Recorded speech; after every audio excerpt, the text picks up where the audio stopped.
key off-cycle races. In King County, there are two close races. KIRO 7 TV's Brooke Griffin is outside the King County election headquarters. Now, in the Seattle mayoral race, voters have the choice between incumbent Bruce Harrell and Katie Wilson. Now, if Harrell wins, this would be his second term.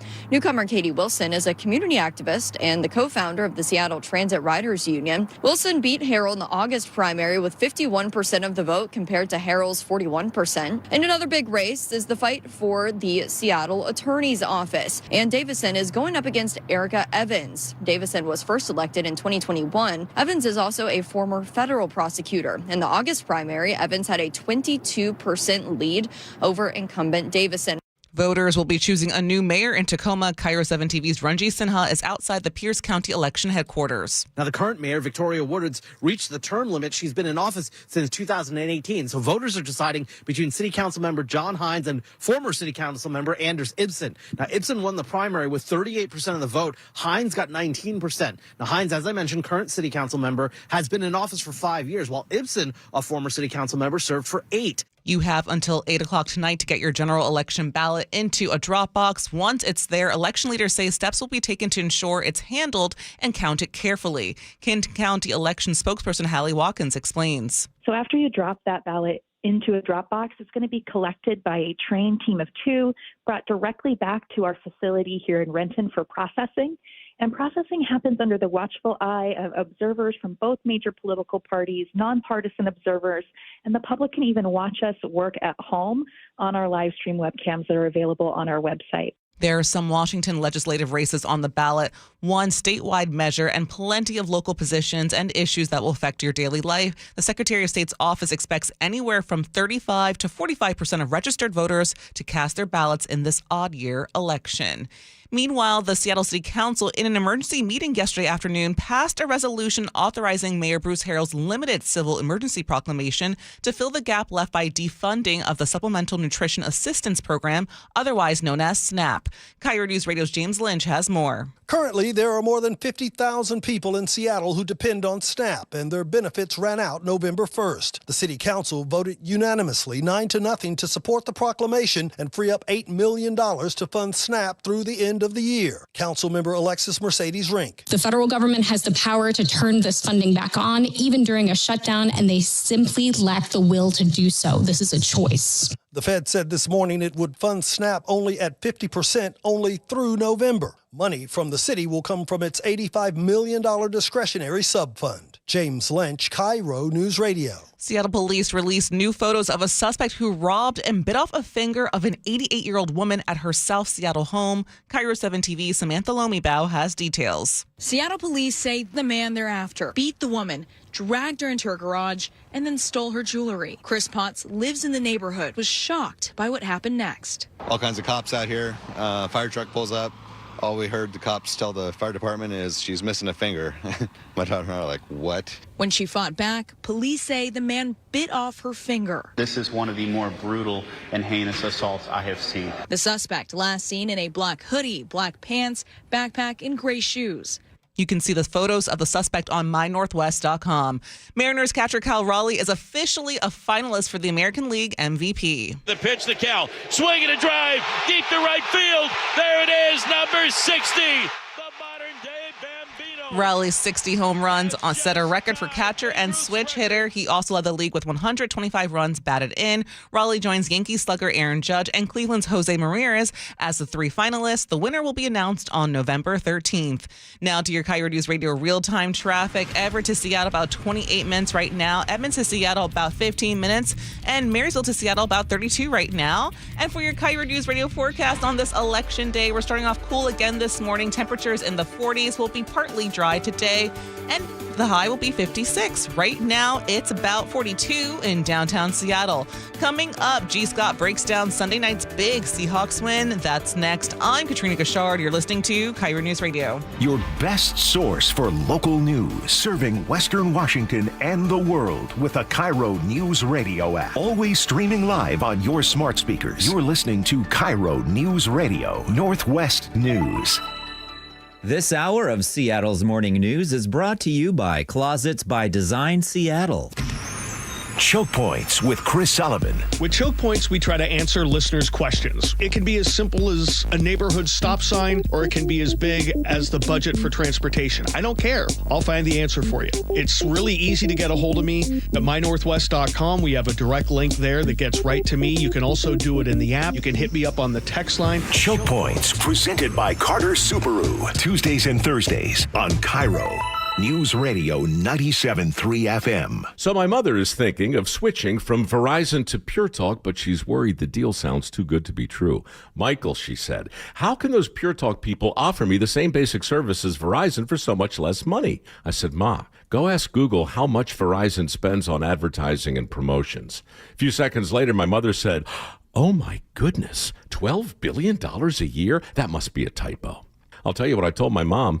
It's not a typo. Verizon spends $12 billion a year on advertising and promotions, and their customers are paying for it. Well, Pure Talk doesn't spend that kind of money on commercials. Trust me, I would know. That's why they can offer you and my mother unlimited talk, text, and plenty of data on a crazy fast 5G network for just $25 a month. And if you're a business owner, you could really save a fortune. Dial pound 250, say the words Mike Rowe, and you'll get an additional 50% off your first month. That's pound 250 Mike Rowe. Pure Talk. Everything you need and nothing you don't. Did you know that nearly half the homes in Western Washington are not properly insulated or not insulated at all? That may be the reason why your home is way too hot in the summer and way too cold in the winter. It may also be the reason that your energy bills are sky high. Right now, Insulation Northwest is offering a free inspection of your home's insulation. This is a $199 value and it's absolutely free, no obligation. Just call today and Insulation Northwest will arrange a time that works with your schedule. We'll perform a thorough exam of your home's insulation and give you the advice you need to start saving thousands. Everyone who calls today will also receive a free infrared screening of your home using the latest technology. This will help reveal any hidden flaws in your home's protective energy blanket. What do you have to lose? It only takes about an hour and it's absolutely free. Call Insulation Northwest today, the real insulation company. InsulationNorthwest.com. The first few steps that I took in the morning were pretty painful. This is Carlos. I mean, I had been told by multiple orthopedic surgeons that there was no alternative for me. That wasn't what he wanted to hear. You see, Carlos is an active guy. I played basketball, and for 3 to 4 days after, my knees would just be so swollen. And now I can play basketball, and there is no swelling. There is no pain in the knees. No swelling, no pain, because Carlos went to see Dr. Mark Wagner, MD, at Seattle Sports and Regenerative Medicine for stem cell therapy. I'm just happy to be able to be out there. And then knowing that tomorrow I am not going to suffer for this. What do you say to your friends and family who are in pain? I say, I had horrible knee pain and stem cells really worked for me. You might want to go to Dr. Wagner, just get a consultation before you have surgery. Consider stem cell therapy with Dr. Mark Wagner, MD, at Seattle Sports and Regenerative Medicine. Schedule your consultation at drmarkwagnermd.com. Seattle's morning news. Hear it live, stream it online, watch the show, or catch the podcast anytime on mynorthwest.com. Joining us from the G. and Ursula Show and the Reset Podcast, G. Scott. Come on now. We know what time it was. Let me tell you what happened last night. Yeah. Sunday Night Football. Finally, the next time that you're out and about and you're out of town and somebody says, oh, so where are you from? You're like, I'm from the state of Washington. Oh, over there on the East Coast. Let me tell y'all something. The real Washington is here. The real Washington was on display last night. The Commanders got their whooped last night. Nice self-edit. Man, it was so beautiful. I'm talking about at one point in time, Sam Darnold was 14 for 14 with 4 touchdowns. Amazing. It was so good. It was 28-0, Manda, in the first half. I know. I'm sitting on the couch, and I just looked. I didn't know what to, how you take a picture. I don't know what to do with my hands. I didn't know what to do. I was not used to that happening. Pacing by then. Let me tell y'all something. Mike McDonald right now there has only been 4 coaches in the history of the NFL that have won 10 I think 11 of their first 12 games on the road. That's what Mike McDonald is doing. These Seahawks are right now on fire on the road. It's time for them to come back home and play against Labubu and the Arizona Cardinals. It's going to be fantastic. Now, let's go through it. What you all saw yesterday, you saw Sam Darnold didn't throw one touchdown to the best wide receiver in the world. Not one. But he threw 4 touchdowns to 3 individuals. You saw Torrey Horton. You guys remember him. You saw him have 2 touchdowns. You saw Elijah Arroyo have his first touchdown and Kobe White have his touchdown. Man, it was just a beautiful day. I will say this about the Commanders. You could clearly see in all phases the Seahawks are just better. Yeah. Like there wasn't a time in that game that you wondered. You knew. And the Commanders can run the ball very well. They didn't do it well last night, which goes to show you this Seahawks defense, arguably, if you want to fight about it, if you're in the barbershop. Here we go. Yep. They're the best defense in the NFL. They are that good.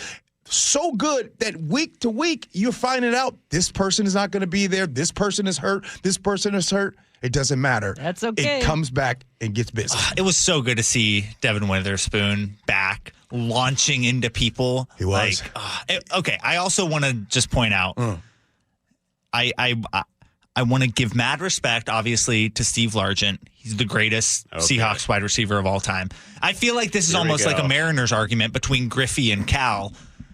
Is JSN, does he have best Seahawks wide receiver in his future already got somewhere? 948 yards, right? He's the best in the world. I mean, honestly, right? Look here, man. I'm about to get the T-shirts made. He's the best in the world. Here's something to think about. He has right now 4 100-yard games in a row. No wide receiver in Seahawks history has ever done that. Hold on. They have played 8 games this season. Of the 8 games, bruh got 6 100-yard games. One of those games where he didn't get 100, he had 96, and that was in the first half. Let me tell y'all something.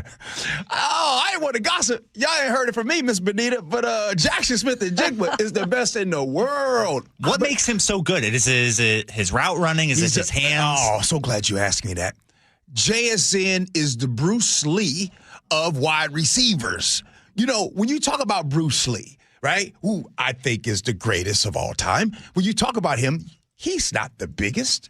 He's not the strongest. He's not the fastest.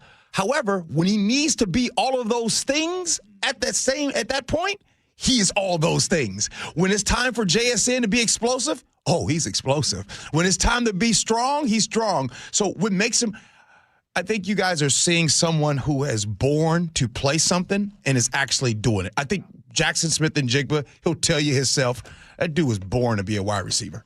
Nothing else. G. Scott, G and Ursula coming up 9 to noon. Go Hawks. For your KIRO Newsradio forecast, we're starting off pretty chilly this morning with temperatures in the 40s. We'll warm up with highs close to 60. Right now, it's about 42 in downtown Seattle. Coming up, crime and punishment, our weekly check-in with Casey McNerthy at the King County Prosecutor's Office. I had pain. I had numbness in my feet. That pain and that numbness just got worse and worse and worse as time went on. This is Greg describing life with neuropathy. I went to 5 podiatrists, tried different treatments, tried different orthotics, tried different shoes, had cortisone shots in the tops and the bottoms of my feet. Saw a neurologist. All my medical doctors said, can't help you. Live with the pain. You're not going to be able to sleep. This is your life. And then I just gave up until I found Sound Pain Solutions. I'm Dr. Mark Shelley, a chiropractic physician and board-certified functional neurologist at Sound Pain Solutions. Our neuropathy treatments can rehabilitate damaged nerves. We use FDA-cleared, non-surgical, drug, and pain-free procedures that help neuropathy sufferers like Greg find relief. I feel better. I mean, just feeling better is huge. If you experience numbness, shooting or burning pains, or loss of balance, call us. Sound Pain Solutions, 855-996-0025 or click soundpainsolutions.com. Free consultations, no fee guarantees, 5-star reviews. J.P. Pendergast with Pendergast Law explains the importance of going beyond these familiar offerings. Accident victims want an attorney, Tom, that satisfies their needs. Someone who handles those needs with the highest degree of care. Pendergast Law offers the no-fee guarantees and free consultations, but these only scratch the surface. Okay, explain more. We make sure that every member of our team is genuinely passionate about helping others. Customer service and communication are our top priority. It's how we take care of our clients so they always feel one step ahead of the insurance companies. Our strong reputation for high standards provides comfort and confidence when it's needed most. Pendergast Law offers the free consultations, the no-fee guarantees, and of course, they are 5-star rated. But what really makes them different is their genuine passion for helping others. I can't recommend them enough. If you or a loved one has been injured in a car accident, call Pendergast Law. We can help. That's PendergastLaw.com. Hey, it's John Curley with Dr. Kopstein from K2 Vision RLE. Doc, I heard that 50% of Americans have their lenses replaced by the time they're 75. That's exactly right, John. As we near 50, our eye's natural lens starts to become dysfunctional. If you've now added readers to your need for glasses and contacts, it's a sign the quality and function of your natural lens is fading, and it's a steady decline towards cataracts. Don't go another 20 plus years with poor vision, hassling with contacts and readers. Do what I did. Choose a quick, painless refractive lens exchange from K2 Vision RLE and start enjoying great vision now. Our new lens technology is truly amazing. After replacing over 100,000 lenses, we have the experience to guide each patient to their best solution, even if that's recommending you wait a little while before RLE. K2 Vision RLE can restore distance and near vision permanently, plus never develop a cataract. Read the reviews and schedule a free Zoom consultation now at K2VisionRLE.com. Hey, Brock Ewart here with Shannon O'Kelly, President and CEO of IRG Physical and Hand Therapy, inviting you to come work with IRG. And Shannon, what kind of staff are you looking for at IRG? Brock, we're looking for all kinds of clinical staff, physical therapists, occupational therapists, athletic trainers, certified occupational therapy technicians, physical therapy assistants, you name it on the clinical side. We are looking for those folks. But we are really looking for folks that want to come to an organization that want to be part of our culture and change the culture and work with us to provide the best care and service we can to our patients, our team, and our community. So those clinical people out there, we're looking for you. We also provide advanced certification. We want to provide you mentorship. We want you to grow personally and professionally here at IRG. With over 40 clinics throughout the Pacific Northwest, you've got the opportunity to work in the city you want. Just head over to irgpt.com/careers. That's irgpt.com/careers. At the Boy Scouts of America, our oath remains. A Scout pledges to be kind, helpful, and brave. We're committed to providing a safe and welcoming environment where Scouts can establish the foundations of character that will last a lifetime. Our approach ensures the Boy Scouts of America is building the youth of today into the leaders we'll turn to tomorrow. The Boy Scouts of America. Building character is in our nature. Visit scouting.org to learn more about Scouting. For the news you trust. Breaking news we are getting. Experience matters. Good afternoon. I'm Aaron Granillo. James Lynch, KIRO News Radio. Good morning. I'm Heather Bosch. Luke Ducey, KIRO News Radio.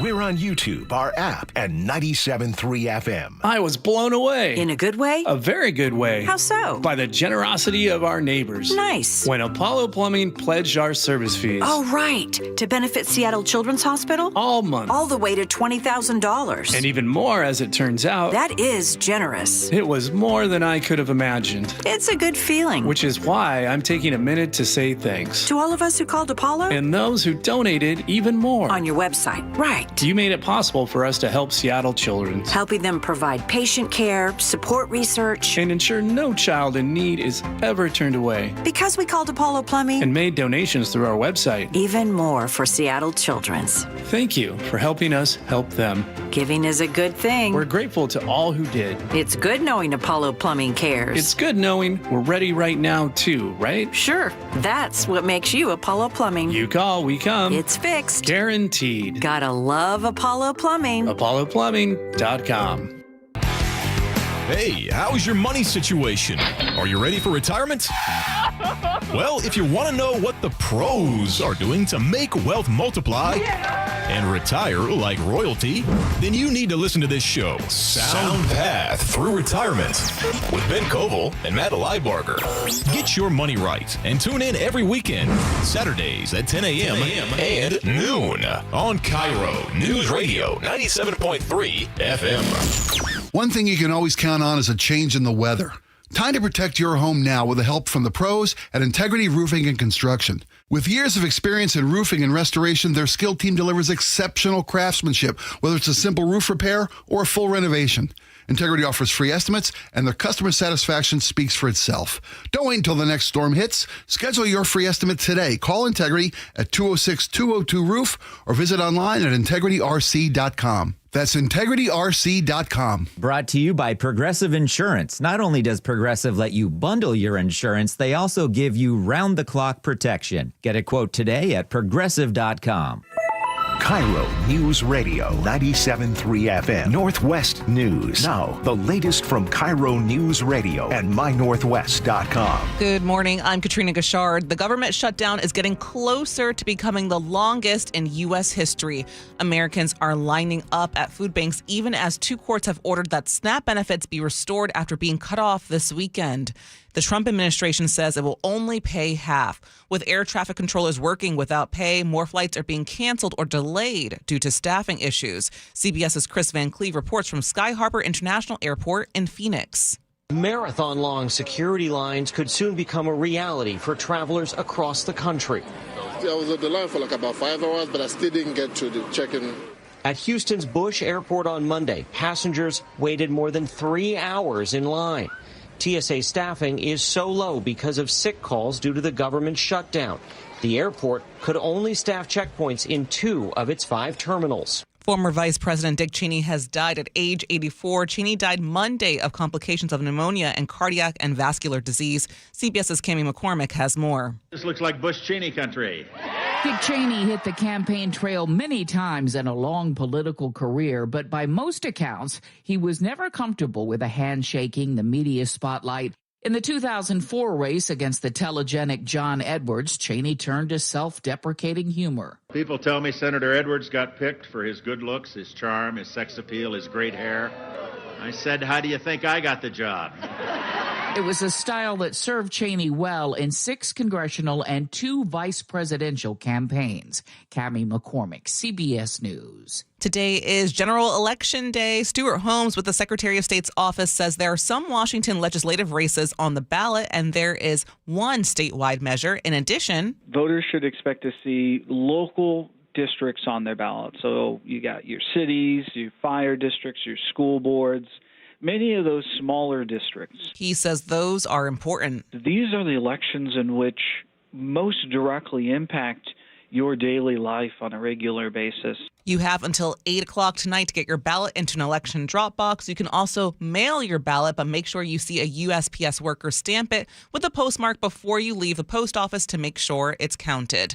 And no matter where you live, everyone will be voting on a ballot measure that will amend the state constitution. KIRO 7 TV's Lindsay Sheldon reports voters will consider investing long-term care funds into stocks. You might recall that fund launched in 2023, collecting taxes from your paycheck to provide care for aging seniors. Legislators want to invest that money in stocks, but the state constitution currently bans that. Supporters point to pensions and college saving funds, which average a growth rate of 8% every year. Those who are not in favor of this move, though, point to the 2008 economic crisis and say that dollars need to be kept in stable investments like bonds. And we've learned a federal judge is keeping National Guard troops out of Portland for now. The judge extended a block on the Trump administration's plan to deploy them near an ICE facility. The judge says she'll make a final ruling by Friday, but hinted the block could become permanent. Oregon and Portland officials sued, arguing the deployment violates state rights. Now to your KIRO News Radio real-time traffic. Tacoma to Seattle, about 27 minutes right now. Puyallup to Renton, about 21. Everett to Bellevue, about 15 minutes right now. Marysville to Seattle, about 32. And for your KIRO News News Radio forecast. We're starting off chilly this morning. Temperatures in the low 40s. This afternoon will be close to 60 and partly dry. Right now, it's about 42 in downtown Seattle. I'm Katrina Gashard. You're listening to KIRO News Radio. Your best source for local news, serving Western Washington and the world with the KIRO Newsradio App. Always streaming live on your smart speakers. You're listening to KIRO News Radio, Northwest News. Seattle's morning news. Hear it live, stream it online, watch the show, or catch the podcast anytime. Seattle's morning news, wherever you are. It's time for our weekly crime and punishment segment with Casey McNerthy from the King County Prosecutor's Office. There's an animal cruelty case that made headlines last month. A guy accused of attacking a dog at a Seattle boarding kennel and causing the dog's death. Let's not get too specific because it is horrific. Casey prosecutors have received several emails about this case with people asking for the maximum penalty. What's going to happen here? Well, the case is moving forward, and he is charged with the most serious type of animal cruelty that is possible to charge in Washington state. I think what surprises people is what the range is if convicted as charged for that. And the reality is, the way state lawmakers have written the law, he could face 1 to 3 months, which when you tell people that, usually the reaction is, well, prosecutors don't care and prosecutors aren't working hard enough. And, you lefties and you're terrible, on and on. And so that's the feedback that we get. But really the way that the law can be changed is state lawmakers. So I don't understand this. I always thought a felony was at least a year and some significant fines. That's not the case? It's not. There's different types of felonies. So there's a Class A, a Class B, a Class C. This is a Class C felony. And it's also not ranked as a violent crime for sentencing by state lawmakers. Wait, it's not a violent crime to savagely beat a dog? Right. In the eyes of the sentencing guidelines that are set by state lawmakers, it sure feels violent. And I think that anybody who saw those details would look and say, well, that doesn't seem right. And there's even other types of crimes that feel violent, certainly, but aren't ranked as violent crimes for sentencing in Washington state. That's where you get, that combined with the types of felonies that, and the offender score, which is what leads to the sentencing ranges, that's where you understandably get people who say, well, this doesn't make any sense. And prosecutors often get the blame for it, but the ones who can make the change are state lawmakers. You did say 1 to 3 months, not years, right? Yeah, 1 to 3 months, yeah. Oh. And you can understand where, if convicted as charged, where that feedback is going to come to us to go, hey, why don't you work harder? But it's not unique to King County. As prosecutors across Washington state face that. One thing that we have seen lawmakers make the law tougher, and that was a bipartisan effort in 2024, so it certainly could happen again. Also, if you have more felony convictions on your record, that could increase it to years. But if you go in with no convictions for felonies prior, that's where you get that 1 to 3 month range. Well, Casey can't say this, but I can. Lawmakers, if you're listening, this is probably a bipartisan issue. If somebody is violent toward an animal, maybe there should be more significant prison time instead of 1 to 3 months. That is just me on my high horse right now. Well, we're a studio full of animal lovers. Yeah. That is shocking to me. There was also a case that made headlines the other day where a man's accused of stealing a micro-bully dog named Buddy from a home in South Seattle. What's this about? Yeah, so this is an unusual case where we saw where Seattle police found video that shows him leaving with the dog, and he's been charged with felony theft. And now the question is, where's Buddy? And so if you look on My Northwest, there's a photo of that dog that both police and prosecutors hope is safe and they can get returned back to that owner. Okay, we'll keep our eyes out. I want to head over to the Auburn Walmart. That's my Walmart, Casey, and it sounds like that was a scene of violence there. What happened, and what are you looking to do here? Yeah, there was a guy who was accused of pistol whipping another person and holding a gun up to his head. It's a really scary incident. So he's been charged with robbery in the first degree. The state patrol found this person allegedly fleeing in Lewis County down by Centralia and got a tip of where he might be after eluding police. And so he's now charged with a second case for possessing a stolen vehicle, attempting to elude police, and also having an unlawfully possessed gun that was modified to be an automatic handgun. So that's charged as a possession of a handgun case. So just so I'm clear here, this is basically a carjacking in the parking lot. A stranger gets approached. He gets pistol whipped and the guy takes off? What police allege is that he already had a stolen vehicle, and so they're two separate incidents. It was the robbery in the Auburn Walmart parking lot. That's what King County prosecutors charged. And then they found him later in that stolen vehicle, and it was a separate incident down there. So he's charged in Lewis County there, and then he'll be in court this morning to enter a plea for that robbery charge in Auburn. All right, Casey McNerthy, the King County Prosecutor's Office. Casey, thank you for your time this morning. You bet. It's great to see you both, as always. Coming up, we'll have national headlines. I'm Katrina Gashard. You're listening to KIRO News Radio. Top of the hour news, Heather was doing the Mpox story, and I said, what's Mpox? The Jake and Spike Show. I remember when the transition happened because the word monkeypox was deemed insulting. Weekdays, noon to 3. Who is it insulting to? Monkeys. Anytime a monkey heard you say monkeypox, they just kind of side-eyed you. They went, hey, what are you talking about? It's just show of respect. Those primates were so sensitive. Pardon me, monkeys. Watch the Jake and Spike Show live on YouTube or the KIRO Newsradio app. One day, the words on the page blur. You hold the menu a little farther away. It's subtle until it's not. At Near and Far Vision Partners, we help you see clearly, near, far, and in between. Expert surgeons, advanced technology, sharper focus for every moment. Schedule your complimentary consultation at nearandfarvision.com or call 425-900-2414. Near and Far Vision Partners in Bothell. When you walked through your kitchen this morning, what'd you see? Did it make you happy? Hi, I'm Chad Cicchini, owner of Heritage Homecraft. Well, I want to make you happy. We'll custom build you all new cabinet doors and drawer fronts, and using our exclusive 1/4-inch solid wood refacing process, transform your existing cabinets into a beautiful new kitchen. Add a custom quartz countertop, change things up a bit, add some more cabinets, install some cool new features like soft close drawers and sliding shelves, whatever you like. We'll help you to create the new kitchen you'll be proud of. All in about a week, and all with way less mess, hassle, time, and expense than to tear out. Stop waiting. For 18 years, we've been honored to serve thousands of happy customers, and we'd love to serve you. Call today and I'll get one of our pros to come out and show you how easy and comfortable it'll be to get going on your new kitchen.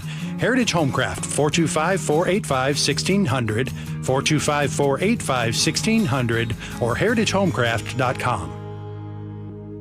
Comcast Business can help turn your small business into a connected, secure, modern business. It's how restaurants become reliably up and running neighborhood favorites. How healthcare offices become the data-protecting caregivers that we all depend on. And how wealth management firms become cyber-securing guardians of your information. With reliable connectivity, enhanced cybersecurity, and Wi-Fi backup, your business can stay connected and get threat-ready with Comcast Business. Powering possibilities.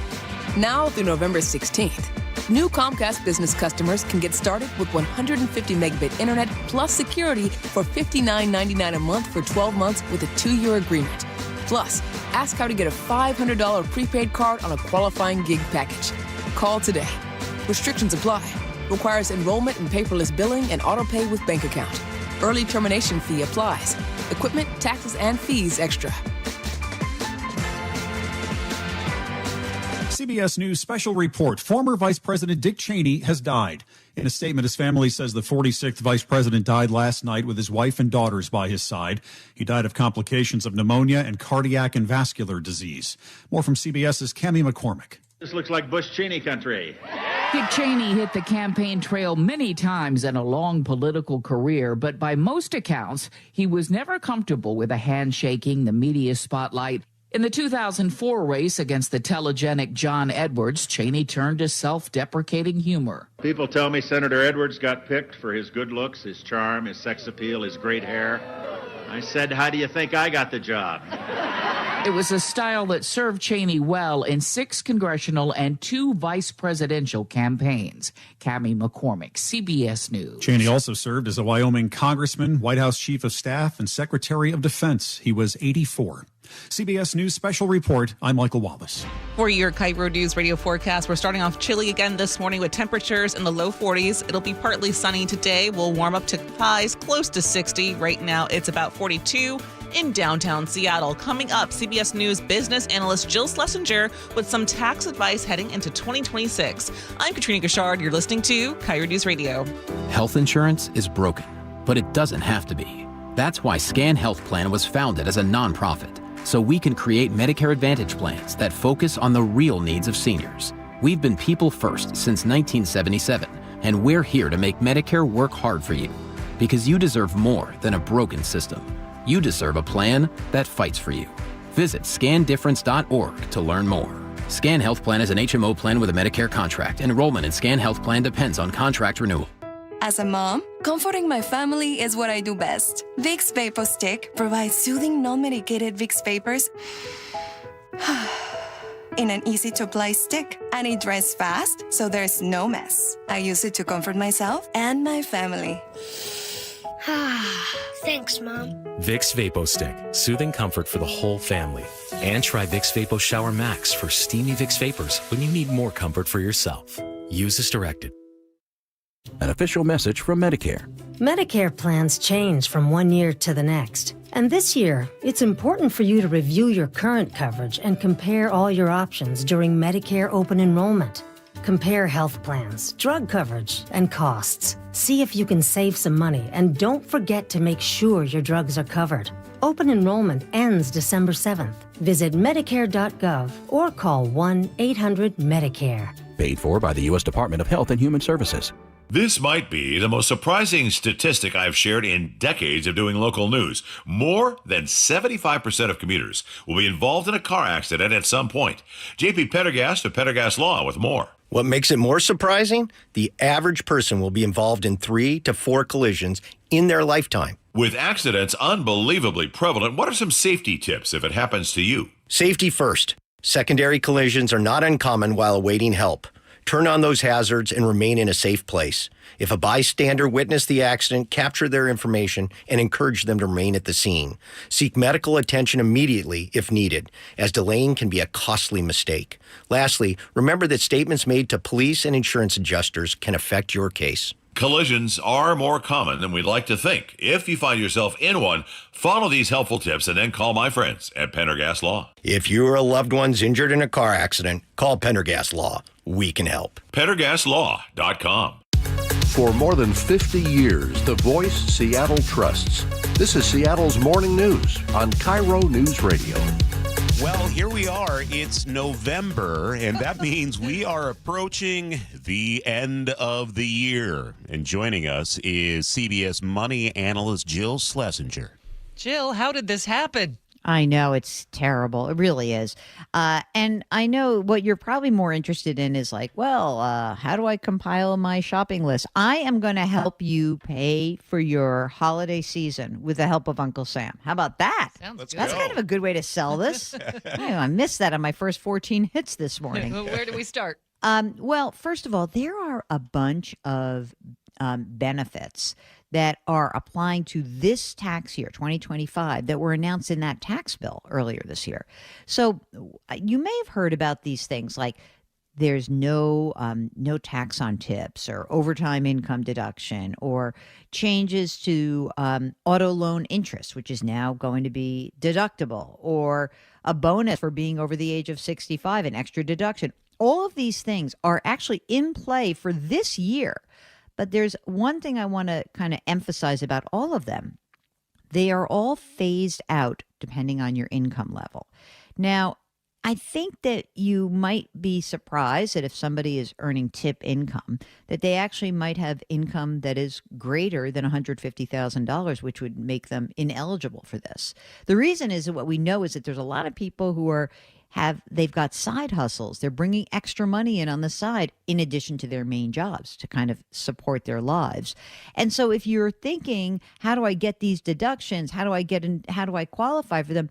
This is the time of year to try to drive down your income. Maybe it's by increasing your retirement contribution, or maybe it's about giving some money away this year. But, the idea here is that the way to actually push down your income is to increase the amount of money you put in your retirement or your health savings account. Or if you're self-employed, you may want to hold off on billing until after the first of the year. Or even if you're self-employed, maybe there's a big purchase you need to make in the next year or two. Maybe make it this year, not next year, so you can, again, drive down that income and qualify for one of these neat tax deductions.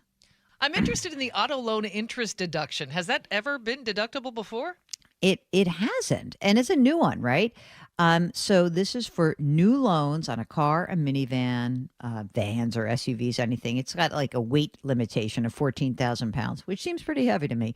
Anyway, the other limitation on the auto loan interest deduction is you have to have a vehicle whose final assembly is in the United States. You won't know that offhand, but I have a link to the listing of how you figure that out. A lot of cars and trucks, even if they are made elsewhere, the final assembly is in the United States, so don't worry about this too much, but you should double check. This deduction, it's 10 grand a year. That's incredible to me. That's just like a big chunk of money. And in a moment here in the United States where the average car is $50,000, and we know that so many people are financing those cars and trucks with loans, this can be really valuable. But here's, again, the detail is this deduction is phased out if you make more than $100,000 as an individual. And if you're a couple making over $200,000. So maybe, if you're thinking about like, I'm a couple, we're making a bunch of money. Maybe you guys should be maxing out your retirement account to drive that income down below $200,000, and you can then deduct up to $10,000 a year on your auto loan interest. Kind of cool, right? Yeah, you got to be strategic with it. Jill, I want to talk about this, the sales tax deduction, the state and local tax deduction is what it's called. Where are we with that? Well, remember there was a cap of $10,000 for this. And so this was a real bummer if you lived in a high income tax state. So like my friends in New York, California, New Jersey, Connecticut, they would have these state and local taxes, which were pretty high because it's property taxes mostly.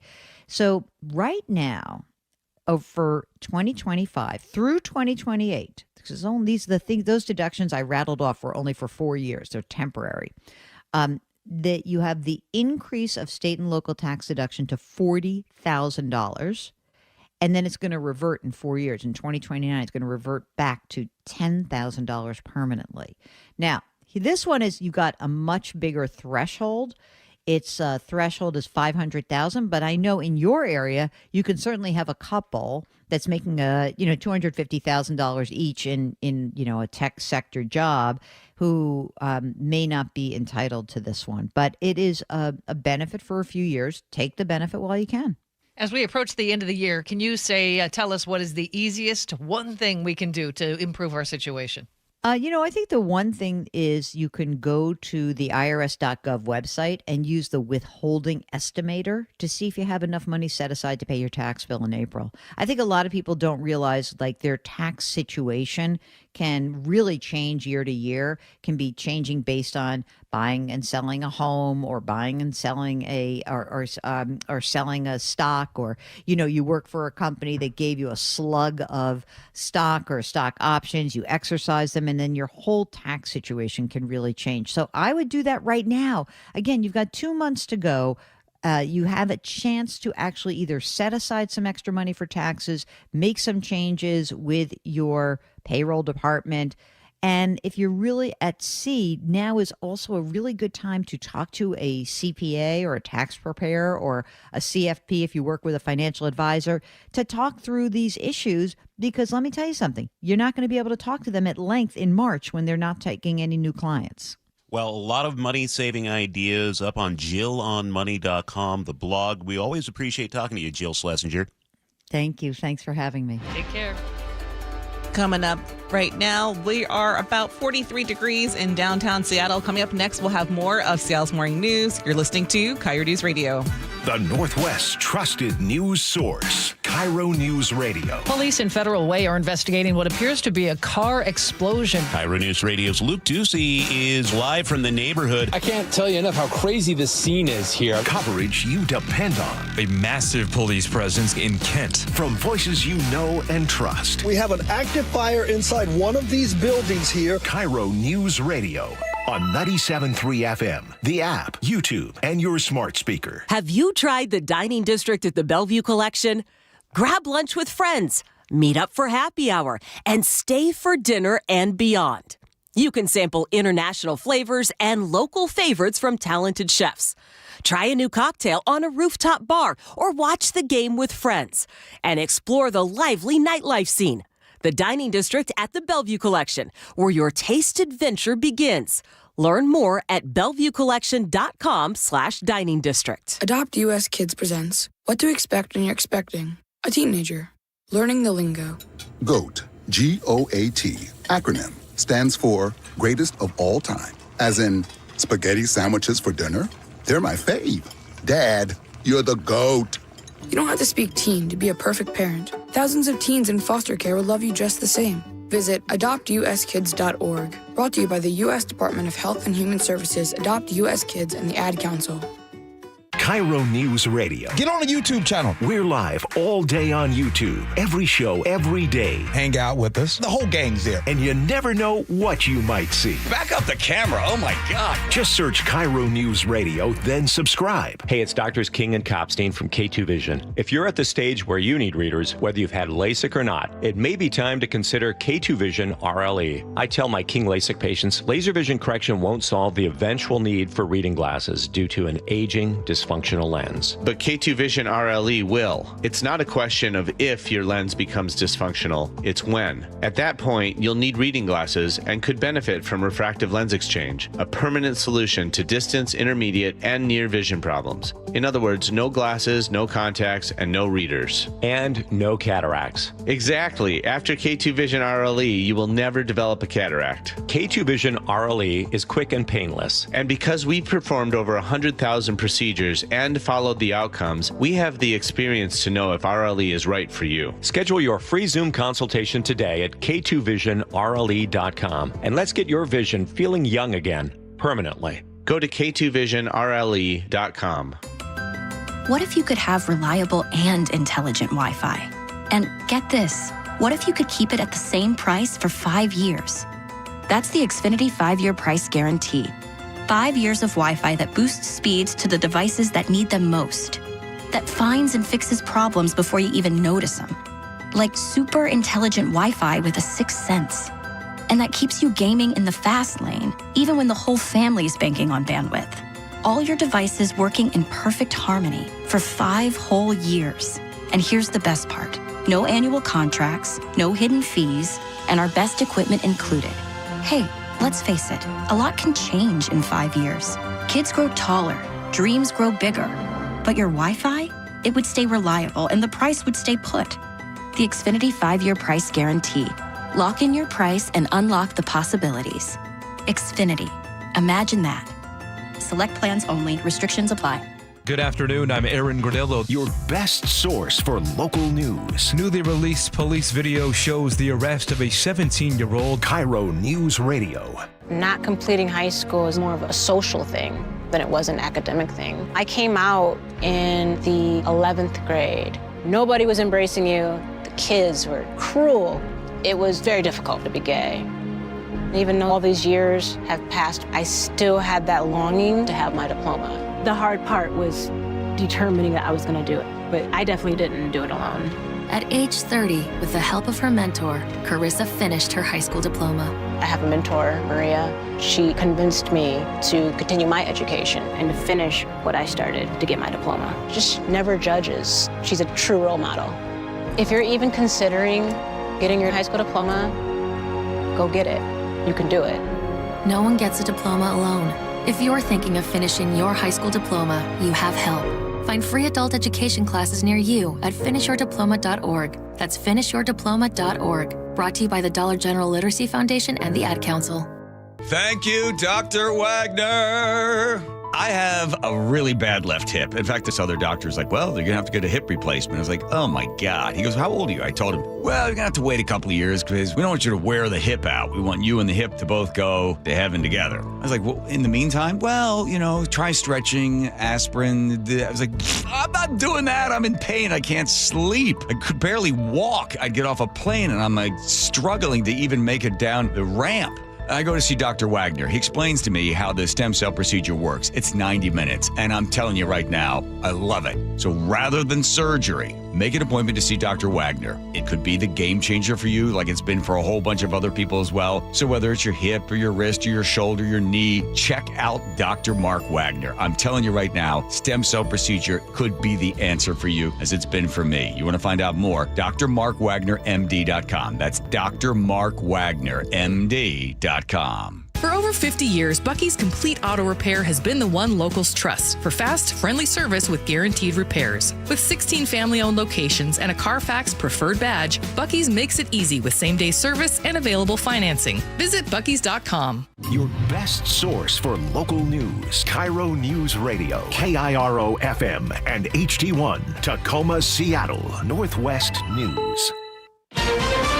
This is CBS News on the Hour, sponsored by Progressive Insurance. I'm Deborah Rodriguez. Dick Cheney, a major force in Republican politics for more than 30 years, has died. After serving as President George H.W. Bush's defense secretary, his son chose Cheney as his running mate in 2000. The two-time vice president told CBS News. He really wanted me to come on board because he thought I could help govern, be part of his team, and that he wanted me involved in everything. Correspondent Nancy Cordes at the White House. Part of the reason that he held so much power when he was vice president and really redefined that role for the modern day is because he came in with such deep legislative experience, having served in the House, deep foreign policy experience. Cheney defended his daughter, former Congresswoman Liz Cheney's criticism of President Trump's response to the January 6th attacks. His family says Cheney died from complications of pneumonia and cardiac and vascular disease. He was 84. Americans are headed to the polls today. In New York City, self-described Democratic Socialist Zohran Mamdani is leading the race for mayor. We are on the brink of making history in our city. On the brink of saying goodbye to a politics of the past. A politics that tells you what it can't do and really what it means to say is what it won't do. His opponent, disgraced former Governor Andrew Cuomo. UVA political analyst Larry Sabato. If Cuomo wins, it's a feather in Trump's cap because he's endorsed him and he has slashed the Republican candidate, Curtis Sliwa, and will probably make sure that he doesn't win, and those votes, if they don't go to Sliwa, will go to Cuomo. It's a tight race for governor in New Jersey between Republican Jack Ciattarelli and Democrat Mikey Sherrill. He's given Trump an A. He said there's nothing he disagrees with him on. She was endorsed by former President Obama. President Trump held a tele-rally for Ciattarelli. I'm never telling you what car you got to buy. I'm never telling you how to heat your home. I'm not telling you what appliance you have to buy. Day 35 of the government shutdown, and the Trump administration says it's come up with money to partially fund the SNAP program. Sarah Vatsky heads the Central Texas Food Bank. We're encouraged to see that there's progress towards a resolution in issuing SNAP benefits. However, there's still a lot of unknown. At least one major Tesla investor has rejected Elon Musk's $1 trillion pay package. CBS's Michael Wallace. Norway's sovereign wealth fund is the first big investor to share how it voted. The fund said it, quote, appreciates the significant value created under Musk's visionary role, but is concerned about the award's size, dilution, and lack of mitigation of key person risk. Dow futures are down 285. This is CBS News. Sponsored by Progressive Insurance. Take the next step forward in your career with great benefits and an award-winning workplace. Apply at careers.progressive.com. It's 6:03. Let's check in with Sully at the traffic desk. Yeah, I got a couple problems up in the Snohomish County area right there before you get to the King County line out of Snohomish. Looks like we've got a crash on the ramp from southbound I-5 to southbound 405 there, and that's backing us up through the Mill Creek area. We also had an earlier crash on southbound 405 approaching 527, so we're already up to about a 45-minute trip from Everett to Bellevue, about 40 from Everett to Seattle. So we're already behind schedule coming down out of Snohomish County. Looking at the Valley Freeway, very heavy through Pacific today through the lane restrictions, then more out of Auburn, already 50 minutes from Puyallup to Renton.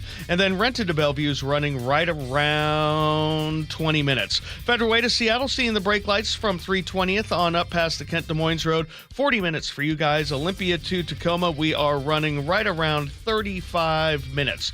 This report brought to you by Superior Linen Service, 98 years servicing quality uniforms, floor mats, linens, and more. Call Superior Linen Service. They answer the phone, or visit suplinen.com.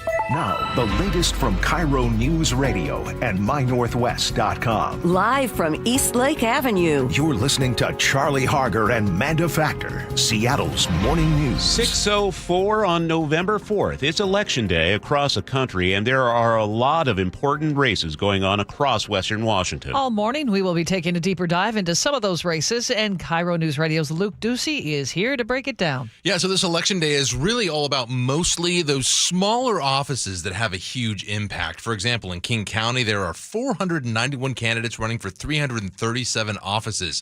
You probably heard about a handful of them, like the big race for mayor in Seattle. Incumbent Bruce Harrell is up against challenger Katie Wilson. We asked both candidates about crime and police, and Harrell talked about hiring more officers. When I took office, we lost 300 officers. Right now, we're getting over 4,000 applications. So I took a demoralized police department, and through changing policies and inspiration, we're building them back up. Wilson said other cities seem to be doing a better job addressing problems. There's a lot of work that we have to do to improve policing in Seattle. We still have police performing many, many functions that police are not needed for that can be done just as well or better by civilians. On other issues, here's Wilson on the homeless crisis. We saw Mayor Harrell on the campaign trail 4 years ago promising to build 2,000 units of shelter emergency housing in his first year. He just didn't deliver. And frankly, we've lost shelter capacity every single year that he's been in office. And here's Harrell on affordable housing. In my administration in housing, we've spent over $1 billion in my budget, and we've built over 33,000 units. The fact of the matter is that income has not kept pace with the cost of housing, and that would be healthcare, tuition, the other cost to live in Seattle. All right, so that's what we're going to be doing all morning, is giving you another taste of candidates in key races, one last little ounce of what they stand for. An important reminder, though, you have until 8 p.m. to get your ballots in. The Secretary of State is urging voters to drop their ballots off at the ballot box, not the post office. There's no longer a guarantee that your ballot will be postmarked today. Elections officials found multiple ballots in the August primary went uncounted because they were not postmarked in time. Charlie and Manda, bottom of the hour. I'll look at the race for King County executive. Okay, Luke. Voters will also be choosing a new mayor in Tacoma. We continue our coverage with KIRO 7 TV's Ranji Sinha. He's outside the Pierce County election headquarters. Now, the current mayor, Victoria Woodard's, reached the term limit. She's been in office since 2018. So voters are deciding between City Council member John Hines and former City Council member Anders Ibsen. Now, Ibsen won the primary with 38% of the vote. Hines got 19%. Now, Hines, as I mentioned, current City Council member, has been in office for 5 years, while Ibsen, a former City Council member, served for 8. Everett voters will choose a mayor today in a race too close to call. Challenger Scott Murphy led incumbent Cassie Franklin by just 65 votes in the primary. Murphy says Everett's police force is chronically understaffed and links to the Fred Meyer closure on Evergreen Way, which Kroger blamed on theft. He also points to homelessness nearly doubling since Franklin took office. Franklin, on the other hand, defends her record, citing investments in housing and outreach and saying progress takes time. No matter where you live, you will be voting on a ballot measure that will amend the state constitution. KIRO 7 TV's Lindsay Sheldon reports voters will consider investing long-term care funds in stocks. You might recall that fund launched in 2023, collecting taxes from your paycheck to provide care for aging seniors. Legislators want to invest that money in stocks, but the state constitution currently bans that. Supporters point to pensions and college saving funds, which average a growth rate of 8% every year. Those who are not in favor of this move, though, point to the 2008 economic crisis and say that dollars need to be kept in stable investments like bonds. Keeping you informed since 1974. This is the city's longest-running radio news show. Seattle's Morning News on KIRO News Radio. Well, here we are at 6:08. If you've been watching the video feed, I'm more Casper-like than normal. We're kind of a little bit ghostly this morning for some reason. I have no idea what's going on with their cameras, but hi, here I am. It's a big day. It's the election day. For sure. Thanks for being here on Seattle's Morning News. I'm Charlie Harger with Manda Factor. And Chris Sullivan is here checking the roads for you every 10 minutes. Good morning, Sully. Good morning. It could be because you guys are a little ice cold today. Yeah, a little. Even you're wearing a coat. I'm putting on a jacket inside. I'm the guy who wears shorts up until like 2 weeks ago. It's a little chilly and the space heaters aren't quite doing the trick. Yeah. Well, we can keep meat fresh, I guess. Well, just snuggle. No. Nick Krasia is in the control room today. And Nick, I know there's heat over there. How is it? It's pretty cozy over here. I would never have guessed that it's a meat fridge over there. It is. And we have Katrina Gishard out at the news desk. This hour of Seattle's Morning News is sponsored by American Crawl Space and Pest Control. And coming up on this hour of the show, Luke has a tech talk for us, why Seattle police are beginning to reconsider their use of AI technology in filling their reports. And Sully, you have a choke point coming up. What you talking about? Well, we've talked about it a little bit before, but chain-up rules are now in effect, especially for burger rigs after November 1st. We're going to go over the do's and don'ts as we get even more prepared for winter driving. Okay, it is now coming up on 6:10. Seattle City Council votes unanimously to help provide food for families who lost SNAP benefits on November 1st. Last week, Mayor Harrell declared a limited civil emergency proclamation to provide $8 million to provide food to an estimated 50,000 people who might otherwise go hungry. Councilmember Maritza Rivera. I just cannot believe that in 2026, this is happening in the United States of America. It is not okay. The money comes from the city contingency fund and will continue through the end of the year or until SNAP is restored. A 21-year-old man is now under arrest for an alleged drive-by shooting in Pioneer Square early Sunday morning. He was caught thanks to a Tesla parked nearby. KIRO Newsradio's James Lynch explains. Seattle police were in the area near 2nd Avenue South and South Main Street just after 1:30 Sunday morning when they heard gunfire. They arrived and found 2 vehicles damaged and more evidence captured on a continuously recording Tesla camera. Here's SPD Detective Brian Pritchard. It showed a man crouching behind the vehicle and firing gunshots. The man jumped into a car and fled, but was captured about an hour later. He's expected to be charged with drive-by shooting and unlawful possession of a firearm. James Lynch, KIRO News Radio. Seattle police have released new photos of a suspect who robbed and bit a finger off an 88-year-old woman at her South Seattle home. Here's KIRO 7 TV's Samantha Lomibao. Seattle police say the man they're after beat the woman, dragged her into her garage, and then stole her jewelry. Chris Potts lives in the neighborhood, was shocked by what happened next. All kinds of cops out here. Fire truck pulls up. All we heard the cops tell the fire department is she's missing a finger. My daughter and I are like, what? When she fought back, police say the man bit off her finger. This is one of the more brutal and heinous assaults I have seen. The suspect last seen in a black hoodie, black pants, backpack, and gray shoes. You can see photos of the suspect on mynorthwest.com. And it's official. Mariners catcher Cal Raleigh is a finalist for the American League MVP. The pitch to Cal. Swing and a drive. Deep to right field. There it is. Number 60. Raleigh's 60 home run set a record for a catcher and a switch hitter. He led the league with 125 runs batted in. Winner will be announced November 13th. Wait, there's more. What? Mariners manager Dan Wilson also named a finalist for the American League Manager of the Year award. That would be so cool if they both won. Anyway, sure would be. Winner of the Manager Award will be announced on Tuesday. Okay, well, at 6:12, let's get a check on the weather brought to us by State Roofing and Exteriors. Nick, it sounds like today is the calm before the storm.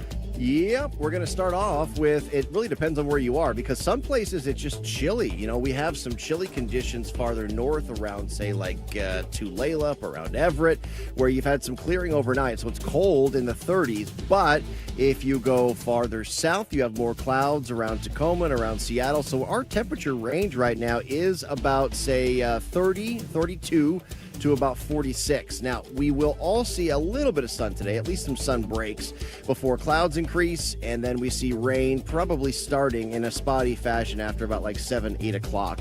And it will be a little blustery tonight, but especially windy in the Cascade foothills, where there's a wind advisory starting at 6 until early tomorrow morning and around, like 4, I believe? 4 or 5 is when the advisory ends tomorrow. Now, it will be rainy and breezy to windy area-wide tomorrow, and then rainy and breezy to windy area-wide on Thursday. So it's just going to be active. Still looking at showers on Friday, but it does look like we get drier for Saturday and Sunday. But yeah, you got quite a bit of action the next few days. Tomorrow, just rainy and breezy, and rainy and breezy after that too. And then you guessed it, showers after that. But the weekend again is dry. All right. Well, it feels a lot colder than the 41 I'm seeing right now for Seattle. So Well, that's just because I had Chris wrap your car and everything you own in ice. sounds about right. It was a labor of love. Labor of love. If somebody would have told me I shouldn't do that. Don't do that. Okay, fair enough. Too late. All right. Thank you.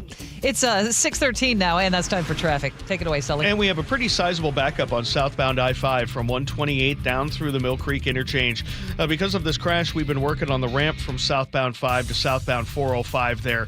So plan on some delays. We're already up over 45 minutes from Everett to Seattle or Bellevue. So behind schedule by about 10 minutes. The slowing we had for a crash in Canyon Park seems to be getting better. Once you're past Linwood, it really isn't too bad at all. Olympia to Tacoma's got some off and on braking through DuPont, but 40 minutes to get you to Tacoma's not too bad. Federal Way to Seattle, about 40 as well. 50 minutes will greet you on the Valley Freeway with most of the slowing there, working your way through the Pacific Lane restrictions. And then Renton to Bellevue, we've got about a 20-minute trip for you guys across the lake. We're doing okay. This traffic report is brought to you by Global Credit Union, where members enjoy no-fee accounts and early payday with direct deposit. You can learn more at globalcu.org. 6:15 now. In Paris, even death comes with a waiting list, and now a lottery. Here's KIRO News Radio's Katrina Gishard. The most famous cemeteries in Paris are overcrowded. Only celebrities of national stature tend to snag plots these days. But 30 lucky citizens hoping to share posthumous real estate with the likes of rock star Jimmy Morrison, singer Edith Piaf, or playwright Oscar Wilde will be chosen by the lottery. There's just one catch. The winners have to renovate a crumbling gravestone or memorial in exchange for a plot beside it. It'll potentially cost hundreds of thousands of dollars. So, anyone in? No. Don't want to think about that yet. Yeah. Thank you, Katrina. It's 6:16. Hear it live, stream it online, watch the show, or catch the podcast anytime. Seattle's Morning News, wherever you are. Well, this week in Tech Talk, Seattle police are now weighing new rules for artificial intelligence after a department sergeant was caught using AI to write official reports, including those sometimes used in use of force cases. The discovery set off alarms with watchdog groups warning that AI could erode transparency and public trust. Here's KIRO News Radio's Luke Ducey with our story. In August last year, Seattle's Office of Police Accountability received a formal complaint that would soon set off a chain of events no one saw coming. OPA's investigation revealed a sworn officer turned to ChatGPT and Grammarly to help write internal emails and reports. But these weren't just any reports. They were known as blue team reports, forms officers used to document incidents such as citizen complaints, police pursuits, and the details of any use of force during an arrest. Blue team reports are automatically routed through SPD's chain of command for review, and using AI to help create them raised flags. One of the issues we have with AI is that you can't necessarily count on it to be fully accurate in what it's doing. Callie Schroeder is with the Electronic Privacy Information Center. And with something like a police report, you really need it to be fully accurate. In response, the officer admitted using the tools for grammar and tone, but said he never copied and pasted. Instead, he manually entered the AI-generated edits before finalizing and submitting the reports. For watchdog groups like Schroeder's, that doesn't matter. It's really important to have police officers put down their thoughts and their memories immediately after an event happened. Memories like what happened during an incident. What did a suspect do? What did the officer do? Schroeder says using AI opens the door for bad cops to do bad things and good cops to inadvertently alter what actually happened during an incident. With the gap of feeding this into an AI system, having the AI generate the report and then the human reviewing it, that gap in the memory gets even larger, and it's possible that there can be some discrepancies there. That's also why last year the King County Prosecuting Attorney's Office announced it would no longer consider any criminal referrals prepared with the help of AI. Spokesperson Casey McNerney says, what we want to make sure is that good, honest police work is upheld and that it isn't compromised by an unintentional error through artificial intelligence software. Including an awkward situation where a police officer could be accused of lying in a referral to prosecutors, resulting in a suspect going free and no justice for victims. Really what it is, we don't want King County to be the guinea pig for the rest of the nation.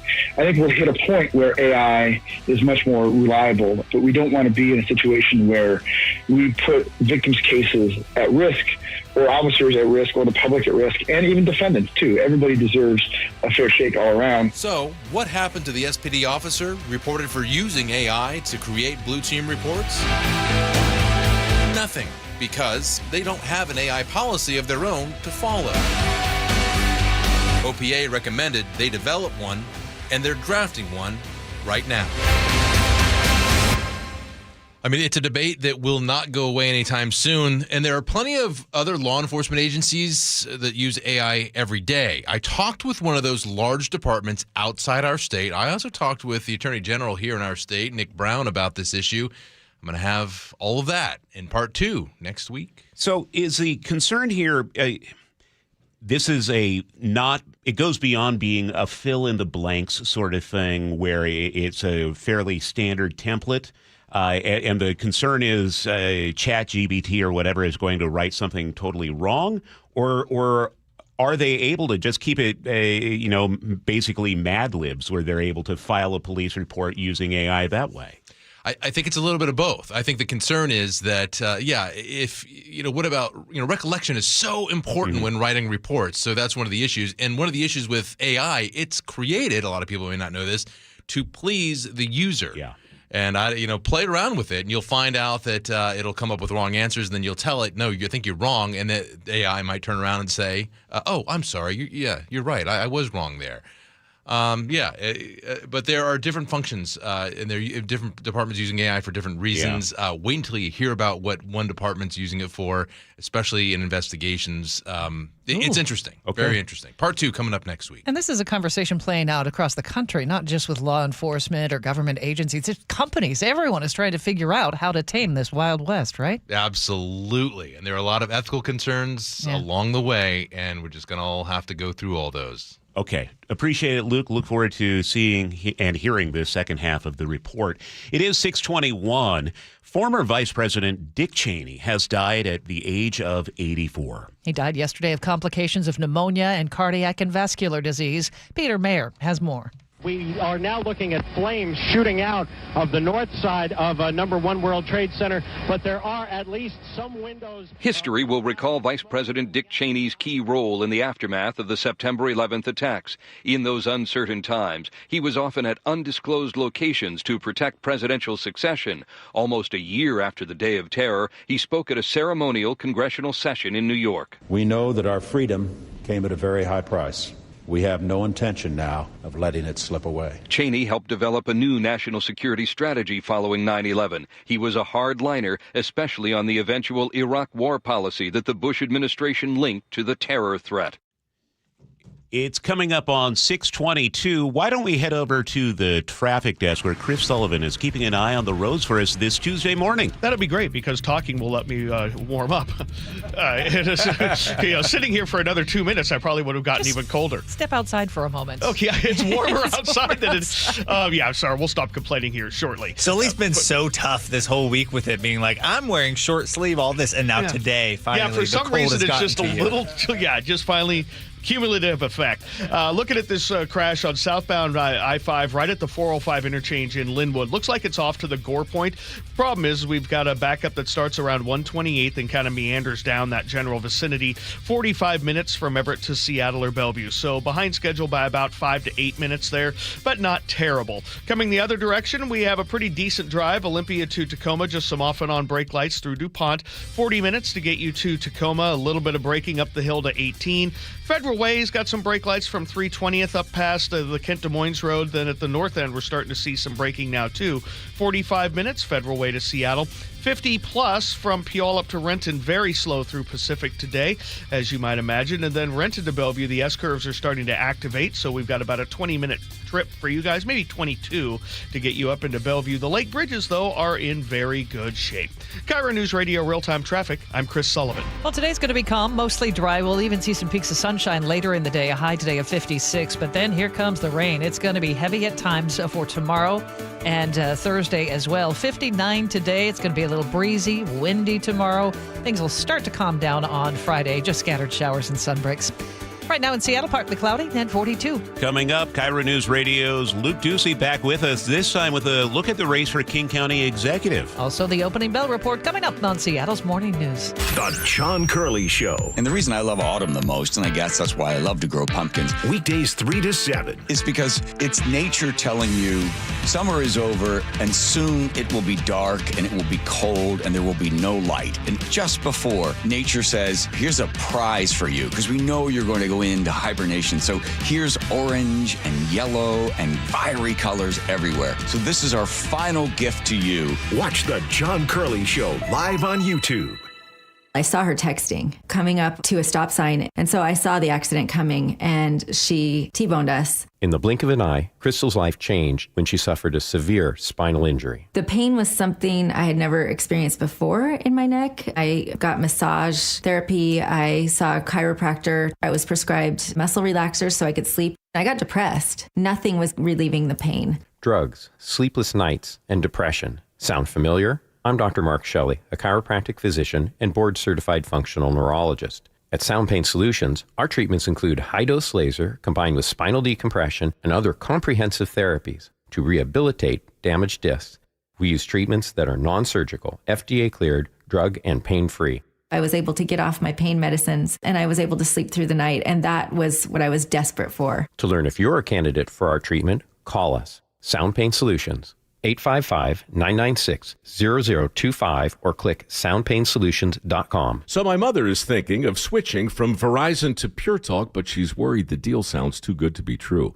Michael, she said, how can those Pure Talk people offer me the same basic service as Verizon for so much less money? I said, Ma, go ask Google how much Verizon spends on advertising and promotions.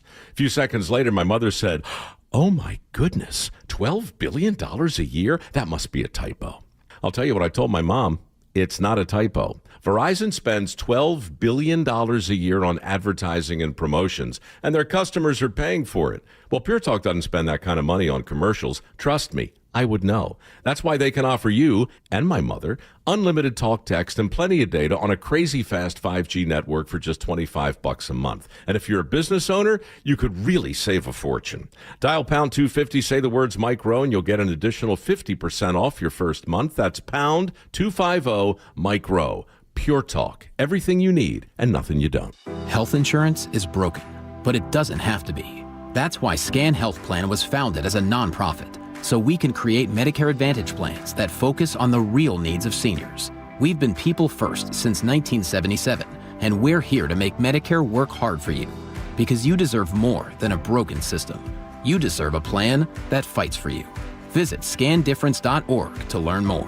Scan Health Plan is an HMO plan with a Medicare contract. Enrollment in Scan Health Plan depends on contract renewal. Your best source for local news. KIRO News Radio, Northwest News. I just learned 10% of our electricity in Washington comes from nuclear energy. I've heard it's reliable and has a small footprint, but what about the waste? It's not what you might think. No overflowing dumpsters or leaking barrels. Used fuel is safely stored in solid form after powering homes, schools, and businesses for years. All nuclear power plants in the U.S. store their used fuel responsibly to protect the environment. Where can I learn more? You can learn about nuclear energy and used fuel at energy-northwest.com. Energy Northwest, powering our clean energy future. Once again, homeowners have voted Valentine Roofing the best roofing company in the Pacific Northwest. That makes 3 years running. Hey, this is Jake Skorheim. That's why I was confident when that red Valentine van pulled up to my house, I was going to get the Valentine experience. Seamless communication, meticulous cleanup, and a team that always goes the extra mile. Valentine Roofing helps you protect what matters most and backs every new roof with a lifetime warranty. But they do more than just roofs. If you need your gutters cleaned or installed, attic insulation, even exterior cleaning, and custom holiday lighting, you can count on the pros at Valentine. And if you have a leak and need help now, with Valentine's Leak Stop Guarantee, they'll stop the leak in your old roof for free until your brand new Valentine roof can be safely installed. Because Valentine doesn't just replace roofs, they protect homes, and they start protecting yours the moment you call. And with flexible financing options, including 0 down and 0% interest, taking care of your home has never been easier. Go to ValentineRoof.com or call 206 Roofing and get your free estimate today. That's 206 Roofing. Tired of uneven home heating and high energy bills? The Quilt Ductless Heat Pump from Home Comfort Alliance gives you room-by-room control and serious savings. Visit homecomfortalliance.com. An illegal alien from Guatemala charged with raping a child in Massachusetts.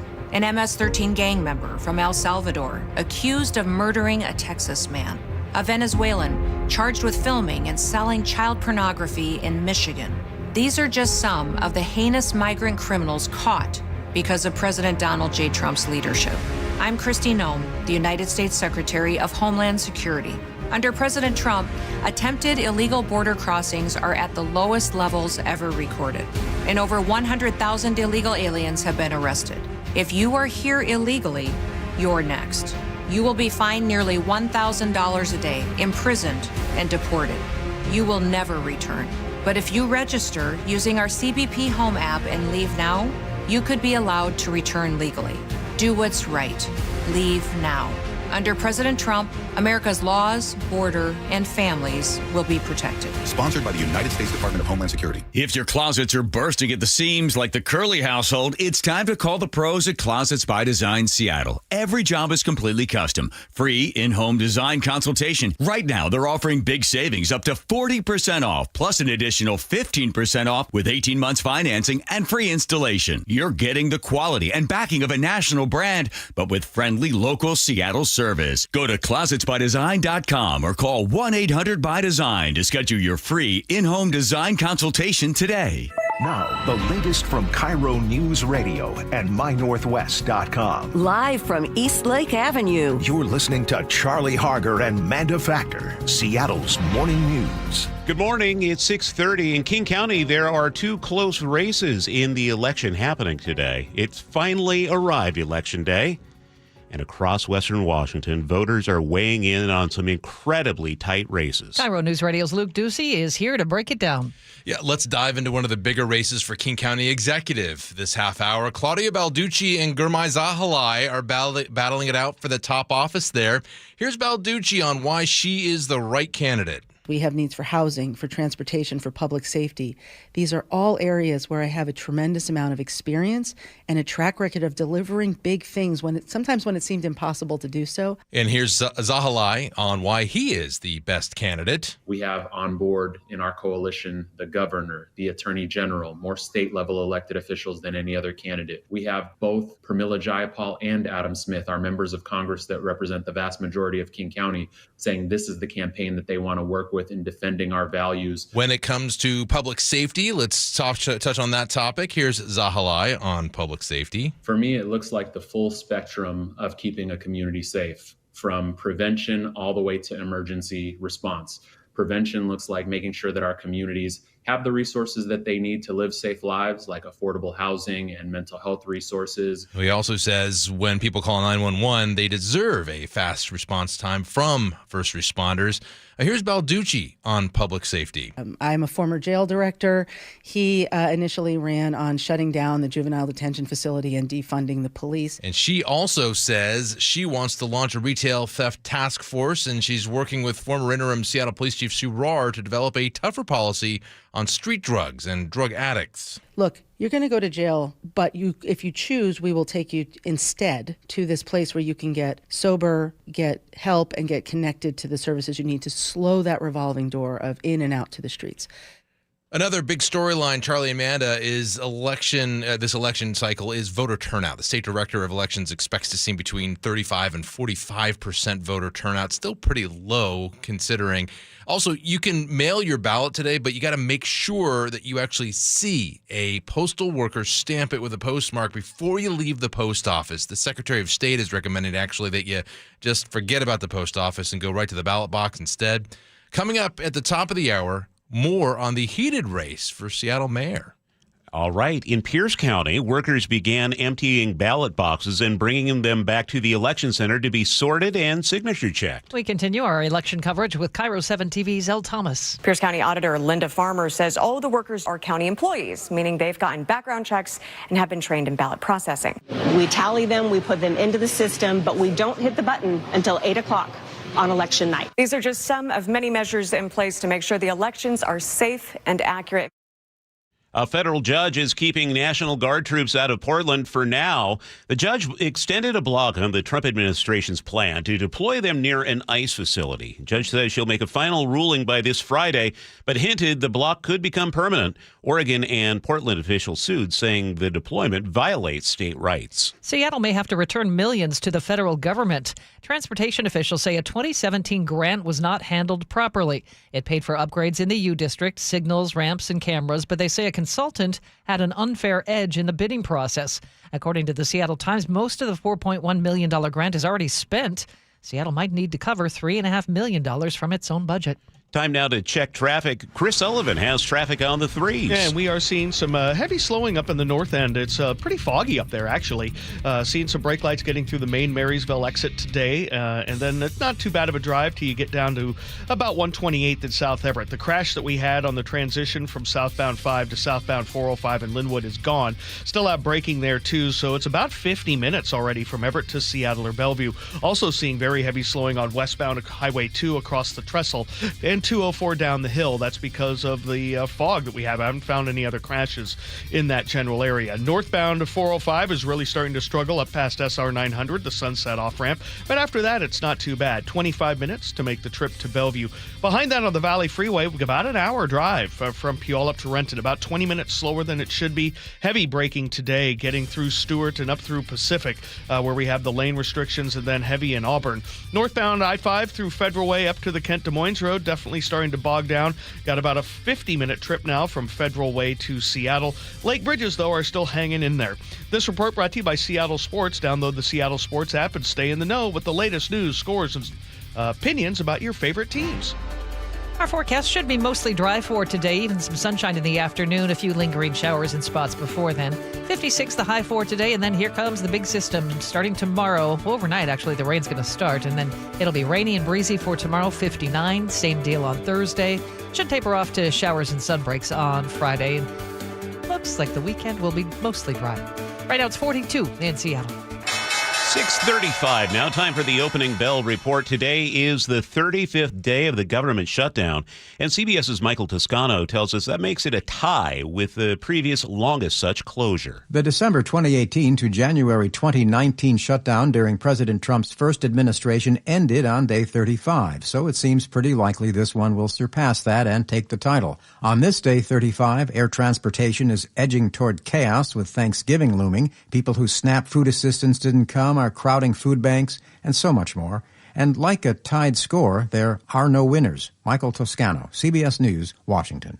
With the Senate in session, Majority Leader Republican Senator John Thune once again blaming Democrats who are holding out for Republican commitments on health care issues. The Teamsters Union and the American Federation of Government Employees, more traditionally allies of Democrats, to be frank, have called for Congress to spare the American people further pain and to pass the clean continuing resolution. Other business news here. A popular Canadian supermarket is opening in Linwood next week. T&T specializes in Asian food. Doors open at 9 a.m. November 13th at the Linwood Crossroads on Highway 99. First 300 shoppers get a $10 gift card. According to the Everett Herald, there will also be a traditional lion dance and coupons during the grand opening. T&T opened its first U.S. store in Bellevue last December. Dave's Hot Chicken is coming to West Seattle. The Los Angeles-based chain will open on California Avenue Southwest. It's moving into the old Haymaker space and sharing it with Gong Cha. That's a bubble tea brand from Taiwan. Both will be run by a Kirkland group, and they'll open together. According to the Puget Sound Business Journal, the target date is summer of next year. 6:37, at least one major Tesla investor has rejected Elon Musk's trillion-dollar pay package.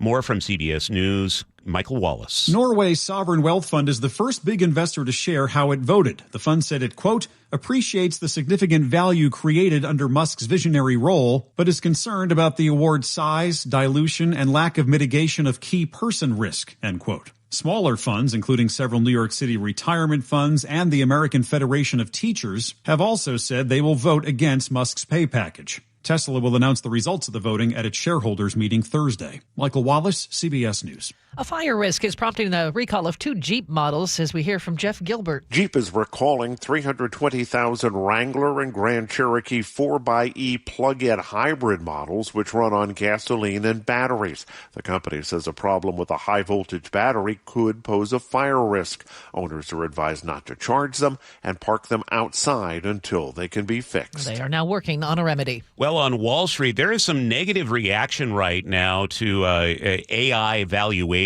Dow Jones Industrial Average is down 414 points. That's 0.9%. S&P 500 is off by 82 points. That's 1.2%. The NASDAQ has dropped 396 and continues dropping. That's 1.7%. A word for KIRO 7 News, live starting at 4. It's news that puts you there so you can see for yourself. News that's happening now so you're ready. News that investigates to get you answers. News that's local because where you live matters. No more, no now. On KIRO 7 News at 4, 5, and 6 p.m. Okay, I know you're wondering this, Manda. Are they in the studio with you right now? Are they not? There is a new hottest guy on the block, and here's CBS's Deborah Rodriguez. Meet People Magazine's 2025 Sexiest Man Alive. You can't leave because you can't resist this. Jonathan Bailey, who made his movie debut in Wicked, is the first openly gay man to wear the crown. He explained to NBC's Jimmy Fallon, I'm sort of thrilled that People Magazine have invited someone in to bestow this honor on someone who can really cherish the value of a sexy man. His new title announced on The Tonight Show. The 37-year-old actor will reprise his role as Fiyero in Wicked Forever this month. He'll return as Anthony Bridgerton on the steamy Netflix series in January. Night and day, I dream of you. Deborah Rodriguez, CBS News. So no, in answer to your question, they are not in the studio with me. Well, never heard of him. I wondered where you were going with that. A close second, though, is Sully, who has traffic coming up. Yes. Again, never heard of him. He's the coldest guy right now. Yeah, I am. And with a fresh haircut, by the way. I do a little product That's why in there. you're cold. Yeah, I was doing what I could. A little beard trim. Yeah. Still doesn't cover the fact that I'm an old fat man. Now we're looking at heavy breaks out of the north end, and we'll break it down for you next. The Jake and Spike Show. I love this guy. Holy sweet smell Fabrizi. Weekdays noon to 3. Shut up. It's a real name. I swear to you. His last name's Fabrizi. You like Febreze? I don't like fake smells. The problem that I have with it, now that I have babies, and babies are constantly like putting their face all over everything, just you might as well just go spray your baby. And you know how kids get on couches when they're little? Face first. That's right. They plant their face, use that as a pivot point. Kids stink all the time. So if anybody could use Febreze, it'd be a kid because they smell so bad. Watch the Jake and Spike Show live on YouTube. What a good move I made. Let me tell you a quick story. I've done a whole bunch of races and a bunch of other stuff like that, and my left hip started bothering me about 5 years ago. And I go to the doctor, and he's like, you need a hip replacement. I was like, I'm 60. Yeah, we're going to ask you to wait a little while because we don't want you to wear the hip out. We want you and the hip to go into the grave at the same time. I said, what do you do about all this pain? Well, you could, aspirin, and you could continue to do this and that and, sleep with a pillow between your legs. I was like, no, I don't want to do this. Then I was talking to Bob Stelton over there at the sports department. So he went to Dr. Mark Wagner, and I think he had his hip done as well. So I go in there. I said to Dr. Wagner, can you fix my hip? Takes a look at the MRI. Yes. So I got the stem cell procedure. I'm telling you something. This is the best. If you've been thinking about, surgery for your knee, your wrist, your shoulder, or hip. No. Check out Dr. Mark Wagner and go to drmarkwagnermd.com. That's drmarkwagnermd.com. Your time is money. So why are you wasting it stuck in I-5 gridlock, TSA slowdowns, and SeaTac crowds? Isn't it time to travel smarter? Seaport Airlines offers high-frequency commuter shuttle service from Seattle's Boeing Field to Portland. Park for free next to our terminals. Check in 20 minutes before your departure. Get there faster without the hassles. Seaport Airlines. It's about time. Book today at flyseaportair.com. Whatever temperatures this winter brings, your friendly and knowledgeable Bryant dealer is ready to help. Your dealer is committed to achieving a high level of training and skills backed by outstanding products from one of the industry's most trusted names, Bryant. Whether you need a quick fix or an entirely new heating system, your local Bryant dealer will do whatever it takes for your family's comfort. Schedule an appointment today. Visit BryantNorthwest.com for a dealer near you. Bryant, whatever it takes. Fall is here and school is back in full swing. Can your bank keep up with your schedule? WaFd Bank can with free checking. Live your life and stick to your agenda without worrying about minimum balances or monthly maintenance fees. WaFd has thousands of fee-free ATMs and more than 200 branches to serve you across 9 western states. Plus, WaFd Bank offers useful tools like voice-activated banking, so you can check your balance and make transfers between your WaFd accounts when your hands are full. Visit wafdbank.com to open your account. Non-sufficient funds charges may apply. Member FDIC. It's 6:43. Chris Sullivan is watching traffic this morning. And we've settled into a typical Tuesday out there. Brake lights right where they should be. Got a lot of fog up in the north end, kind of contributing to some of the brake lights we're seeing through the Tulalip area down into Marysville. Got about a 25-minute trip from Arlington into Everett, which is about 10 minutes slower than normal. Also a little heavier volume across the trestle today, too, because you're driving kind of into a fog bank. After that, you get over to I-5. You have the brake lights away from Linwood. It's kind of heavy as well from the Alderwood Mall, or from the Everett Mall down to the Alderwood Mall, and we've got about a 50-minute trip from Everett to Seattle or Bellevue. Northbound I-5, definitely a lot heavier from Federal Way at 320th up past the Kent Des Moines Road. Give yourself a couple of minutes there. You've got 50 all the way from Federal Way to Seattle. Hour drive from Puyallup to Renton, about 15 minutes slower than normal. Very heavy into the Pacific area through the lane reductions, and then we also have the brake lights up at the north end. Renton to Bellevue, not quite a half an hour. Definitely starting to see a lot more slowing on eastbound 18, working your way down the east slope of Tiger Mountain.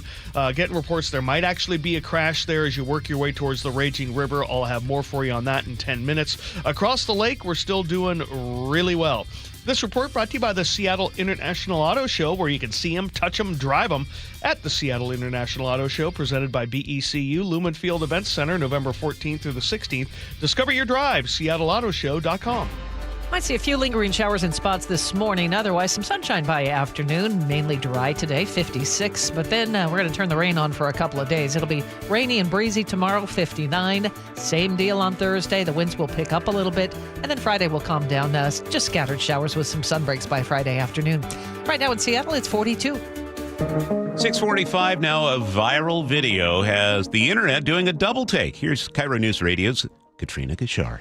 People on TikTok say they're 100% positive the teacher who says his name is Mr. Taylor is really actor and comedian Kevin James pranking the internet. He doesn't just look like Kevin James, he sounds like him too. Hey guys, Mr. Taylor here. Today I'm going to be answering some questions, but my students say I talk too slow for social media, so I'm going to kind of do it quickly. Here we go. First question is, how long have you been teaching art? And that's about a total of 14 years. For the 4th grade, I did a year and a half with 7th grade. I like the 4th graders much better. And the comments say it all. People wrote, I never thought I'd be gaslit by Kevin James, but here we are. And the fact that he never addresses or mentions the bagillion comments saying he's Kevin James proves that he's Kevin James. Okay. Well, I will address it now. I am not Kevin James. Okay. Good to know, Charlie. Thank you. It's 6:46 now. Sully, we have a choke point coming up. Yeah, we're going to go back up to the mountains and make sure you're ready to roll through the bad weather. As a mom, comforting my family is what I do best. Vicks Vapor Stick provides soothing, non-medicated Vicks vapors in an easy-to-apply stick, and it dries fast, so there's no mess. I use it to comfort myself and my family. Thanks, Mom. Vicks Vapo Stick, soothing comfort for the whole family. And try Vicks Vapo Shower Max for steamy Vicks vapors when you need more comfort for yourself. Use as directed. An official message from Medicare. Medicare plans change from one year to the next. And this year, it's important for you to review your current coverage and compare all your options during Medicare open enrollment. Compare health plans, drug coverage, and costs. See if you can save some money, and don't forget to make sure your drugs are covered. Open enrollment ends December 7th. Visit Medicare.gov or call 1-800-MEDICARE. Paid for by the U.S. Department of Health and Human Services. What if you could have reliable and intelligent Wi-Fi? And get this, what if you could keep it at the same price for 5 years? That's the Xfinity 5-year price guarantee. 5 years of Wi-Fi that boosts speeds to the devices that need them most. That finds and fixes problems before you even notice them. Like super intelligent Wi-Fi with a 6th sense. And that keeps you gaming in the fast lane, even when the whole family's banking on bandwidth. All your devices working in perfect harmony for 5 whole years. And here's the best part.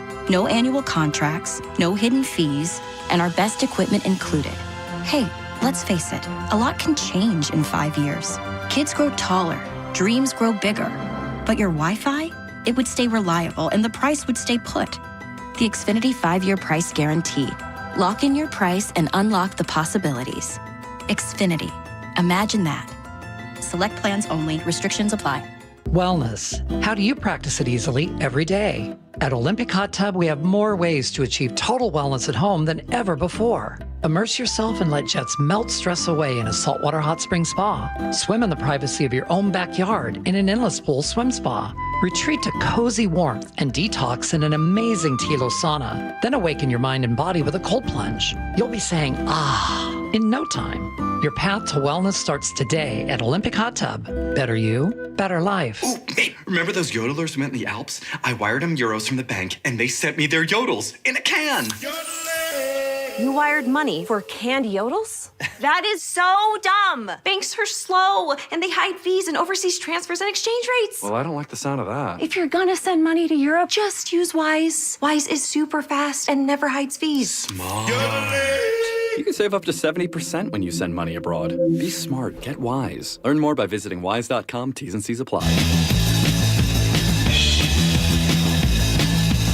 Charlie Harger and Manda Factor, Seattle's morning news. Hey, oh, let's go. Now, Choke Points with Chris Solomon. Presented by Carter Subaru. Let's go. Well, November 1st came and went without much fanfare, but it does mark a significant change in your preparations for driving over the passes. Here we go. 'Tis the season, and Sully's here with a reminder. And you can put your studded tires back on your car. They are now legal to use through March 31st, though the state asks you to look for studded tire alternatives because it estimates those tires do up to $29 million in damage to our roads every year. Now, you should start carrying chains in your car as well, just to be ready for when the snow hits. If you're traveling the passes, you are not required to carry chains in your passenger vehicles by law, but you should. You don't want to get a ticket for not following the chain requirements in bad weather if you don't have the chains to put on. Now, when chains required signs are active, even four-wheel drive or all-wheel drive vehicles are required to put them on. That's when it says chains required, not with an exception of AWV or four-wheel drive. And the state actually requires that you put them on at least 2 front or 2 rear. By law, you don't have to put them on all 4. You just have to have 2. And, of course, it also tells you to check your manufacturer's warranty and things like that for what they think is the best way to chain up your car from the manufacturer. And studded tires, by the way, they don't meet the chain requirement. You still need to chain up if you have studded tires if required. Now to the big boys, the commercial vehicles and any rig over 10,000 pounds, which could be some passenger trucks or SUVs, you are required to have chains at all times. All over the passes from now until March 31st. Sergeant Rocky Oliphant with the State Patrol Commercial Vehicle Division says emphasis patrols are coming in the next couple days. We will have our commercial vehicle enforcement officers and troopers will be doing chain enforcement. If you do not have a chain and you're in a commercial vehicle, you will be pulled over, possibly ticketed, and for sure turned around. And that's the penalty for failing to carry them, a trip back down the mountain.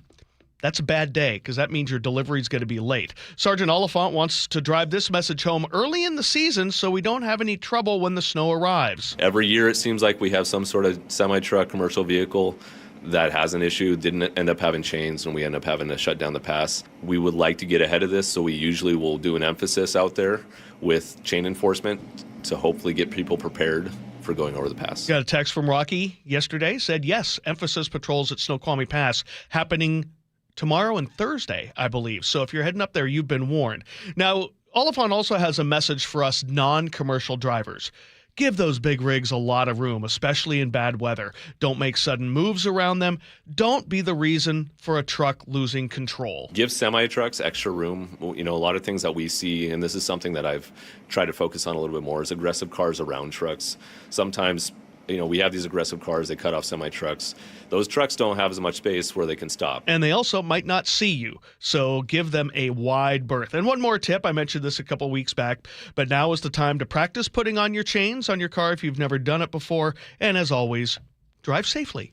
I just did a little research. The passenger cars that are above 10,000 pounds are a lot of like EVs, like the bigger trucks. So, for example, the Hummer is like 10,500 pounds. So you would need, if you have a Hummer EV, you need that in your truck to drive it over the pass. They make a Hummer EV? Oh, yeah. That seems like the exact opposite of what I want in a Hummer. Wow, I did not know. Yeah, so you might not be aware. Yeah, so if you're over 10K but you're not a commercial rig, check it because that requirement does apply to you. So good call on looking that up. Okay. Let's check traffic now. It is 6:53, and how are the roads looking? Well, it is a semi that is in trouble on eastbound Highway 18, getting over the top of Tiger Mountain. Actually, it's a little closer to the Raging River. It looks like it's off on the right-hand side, partially blocking the right lane. So that's why we are bumper to bumper coming up the west slope and then all the way up and over the Tiger Mountain summit there. Plan on at least an extra 10 or 12 minutes there. Rest of the map looks about average for approaching 7 a.m. We've got very heavy brake lights on westbound 2 and 204 getting down to the east end of the trestle and extending westbound across the trestle almost to the middle of it. I'm not sure if that's related to the fog, but I haven't found any crashes up there. But plan on a couple of extra minutes at least for those of you trying to come down from Lake Stevens or over from Snohomish. Looking like the brake lights through Marysville have gotten a little bit better, but we're picking up more away from Linwood. 55 minutes from Everett to Seattle or Bellevue, plus or minus, actually on the good side of what you might expect for that drive. Rented to Bellevue, getting closer to a half an hour with about an hour and 5 minutes behind that on the Valley Freeway. The brake lights through Pacific are legit. Then we have normal stuff in Auburn, and then it's a little heavier at the north end part of that drive tying into Renton. Northbound I-5, Federal Way to Seattle, just a shade under an hour, which isn't too bad. There's some large gaps in the heavy braking there. Olympia to Tacoma, no problems, and the lake bridges are fine. This report brought to you by Superior Linen. Superior Linen Service will help your company look good with logoed apparel, uniforms, and more. Visit SUPLinen.com. Starting the day with some clouds, but we'll see some sunshine later today. Any lingering showers will dry up by afternoon. 56 for today. And then tomorrow it's going to be pretty wet. Rainy and windy tomorrow and Thursday with highs in the upper 50s. Friday, just back to scattered showers and some sun breaks too. Looks like the weekend should be mainly dry. Right now it's 42 in Seattle. Well, I'm really looking forward to the next hour of the show. Election coverage. We'll be speaking with Luke Ducey about the Seattle mayor's race, and then Dave Ross, the man, the myth, the legend, returns to the show to give his analysis. Dave Ross joins us at 7:15 on Seattle's Morning News. KIRO Newsradio is right there with you. Thank you so much for hanging out with us. On your smart speaker before you head out the door. We continue to be in recovery mode on northbound I-5. Watch live on YouTube or the KIRO Newsradio app. Newfangled idea of having to see the people while they're talking. The office, the gym, wherever you are. Get on the YouTube channel. The whole gang's there. KIRO Newsradio. 97.3 FM, powered by MyNorthwest.com, KIRO FM, and HD1, Tacoma, Seattle. Nobody likes that backed up feeling. Because everyone's home. More people, more problems. Hard getting things done. Harder on your drain. Wait, what? I'm talking about slow clogged drains. Right. Your Dan. From Apollo Plumbing. What's the deal with drains? People are home more. Lots more. So, we're seeing more drain clogs. Because they're used more? Flushing things that shouldn't be. Yeah, and I'm running my disposal more too. And before you know it, you've got a clog. So, I call Apollo Plumbing? You call, we come, it's cleared. Guaranteed. Guaranteed. We're clog busting, drain clearing plumbing professionals. Even really bad clogs? We're not done till your drain's clear. Promise? We can get it clear, or the service is free. Now that's a guarantee. Plus, Apollo plumbers are clean, screened, trained, and timely. Clean really matters. Your safety and ours is something we take seriously. CDC seriously? Booties, sanitizers, gloves, masks. Appreciate that. We even offer contact-free plumbing. If I want? Right, because we aim to be your personal plumber. And my drain? There's no clog we can't clear. Guaranteed. We're Apollo Plumbing. Always ready right now. ApolloPlumbing.com. Pros don't just show up. They prove how it's done. With precision and without shortcuts. Makita tools are built the same way. With a dedication to lasting quality. Trusted performance and results that reward your effort year after year. When the job calls for the best, call on Makita. Built to be the best. Available at the Home Depot. Get in the zone, AutoZone. A blown left headlight is making Erica's drive to her son's soccer game darker and darker. So she goes to AutoZone. Welcome to AutoZone. What are you working on today? Where a friendly AutoZoner finds her 2 new bulbs. These lights have the most clarity. And helps her get back on the road so she can brighten her drive and the cheering section. All right, all right. See clearer and drive safer with new lights. No hassles, just help. Get in the zone, AutoZone. Restrictions apply. Whatever temperatures this winter brings, your friendly and knowledgeable Bryant dealer is ready to help. Your dealer is committed to achieving a high level of training and skills backed by outstanding products from one of the industry's most trusted names, Bryant. Whether you need a quick fix or an entirely new heating system, your local Bryant dealer will do whatever it takes for your family's comfort. Schedule an appointment today. Visit BryantNorthwest.com for a dealer near you. Bryant, whatever it takes. Hey, it's John Curley with Dr. Kopstein from K2 Vision RLE. Doc, I heard that 50% of Americans have their lenses replaced by the time they're 75. That's exactly right, John. As we near 50, our eye's natural lens starts to become dysfunctional. If you've now added readers to your need for glasses and contacts, it's a sign the quality and function of your natural lens is fading, and it's a steady decline towards cataracts. Don't go another 20 plus years with poor vision, hassling with contacts and readers. Do what I did. Choose a quick, painless refractive lens exchange from K2 Vision RLE and start enjoying great vision now. Our new lens technology is truly amazing. After replacing over 100,000 lenses, we have the experience to guide each patient to their best solution, even if that's recommending you wait a little while before RLE. K2 Vision RLE can restore distance and near vision permanently, plus never develop a cataract. Read the reviews and schedule a free Zoom consultation now at k2visionrle.com. Open enrollment for Medicare is underway. Are you ready? Herb Weisbaum, the Consumer Man here. Get organized now with a Medicare Jumpstart Toolkit from the Insurance Commissioner's Sheba program. Order your free copy today at insurance.wa.gov. Your best source for local news. KIRO News Radio. KIRO FM and HD1. Tacoma, Seattle. Northwest News. This is CBS News on the Hour. Sponsored by O'Reilly Auto Parts. I'm Deborah Rodriguez, remembering former Vice President Dick Cheney. He was a very controversial vice president, but he was a loyal vice president, and that's what vice presidents are expected to be. UVA political analyst Larry Sabato, after Cheney's family announced today George W. Bush's two-time former VP had died at the age of 84. Correspondent Cammie McCormick. This looks like Bush-Cheney country. Dick Cheney hit the campaign trail many times in a long political career, but by most accounts, he was never comfortable with the handshaking, the media spotlight. In the 2004 race against the telegenic John Edwards, Cheney turned to self-deprecating humor. People tell me Senator Edwards got picked for his good looks, his charm, his sex appeal, his great hair. I said, how do you think I got the job? It was a style that served Cheney well in 6 congressional and 2 vice presidential campaigns. Former President Bush calls Cheney among the finest public servants of his generation. No comment from President Trump, but flags are flying at half-staff at the White House. His family says Cheney died from complications of pneumonia and cardiac and vascular disease. Americans are voting in critical elections across the country.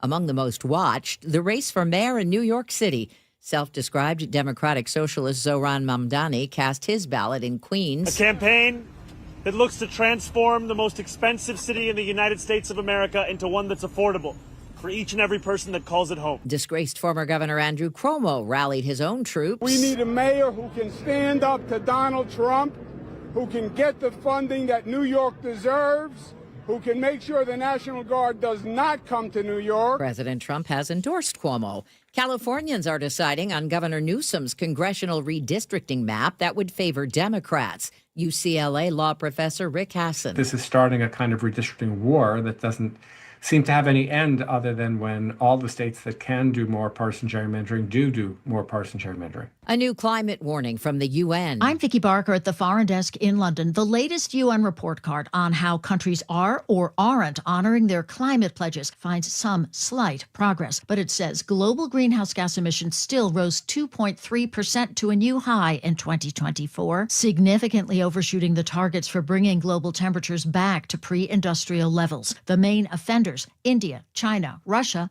and Indonesia. 6 deaths are now blamed on a listeria outbreak linked to prepared pasta meals. They were sold at Albertsons, Kroger, Sprouts, and Trader Joe's. Dow's down 213. This is CBS News. Think O'Reilly Auto Parts for all your car care needs. Get the parts and service you need fast from the professional parts people at O'Reilly Auto Parts. It's 7:03. Let's check in with Chris Sullivan. And we are looking at a relatively normal Tuesday morning drive. The most unusual slowing is the eastbound slowing across Tiger Mountain. We've got a semi involved in a crash, partially blocking the right lane as you work your way down the east slope towards the raging river. So we're backed up pretty heavily today. You're going to need about an extra 10 minutes there.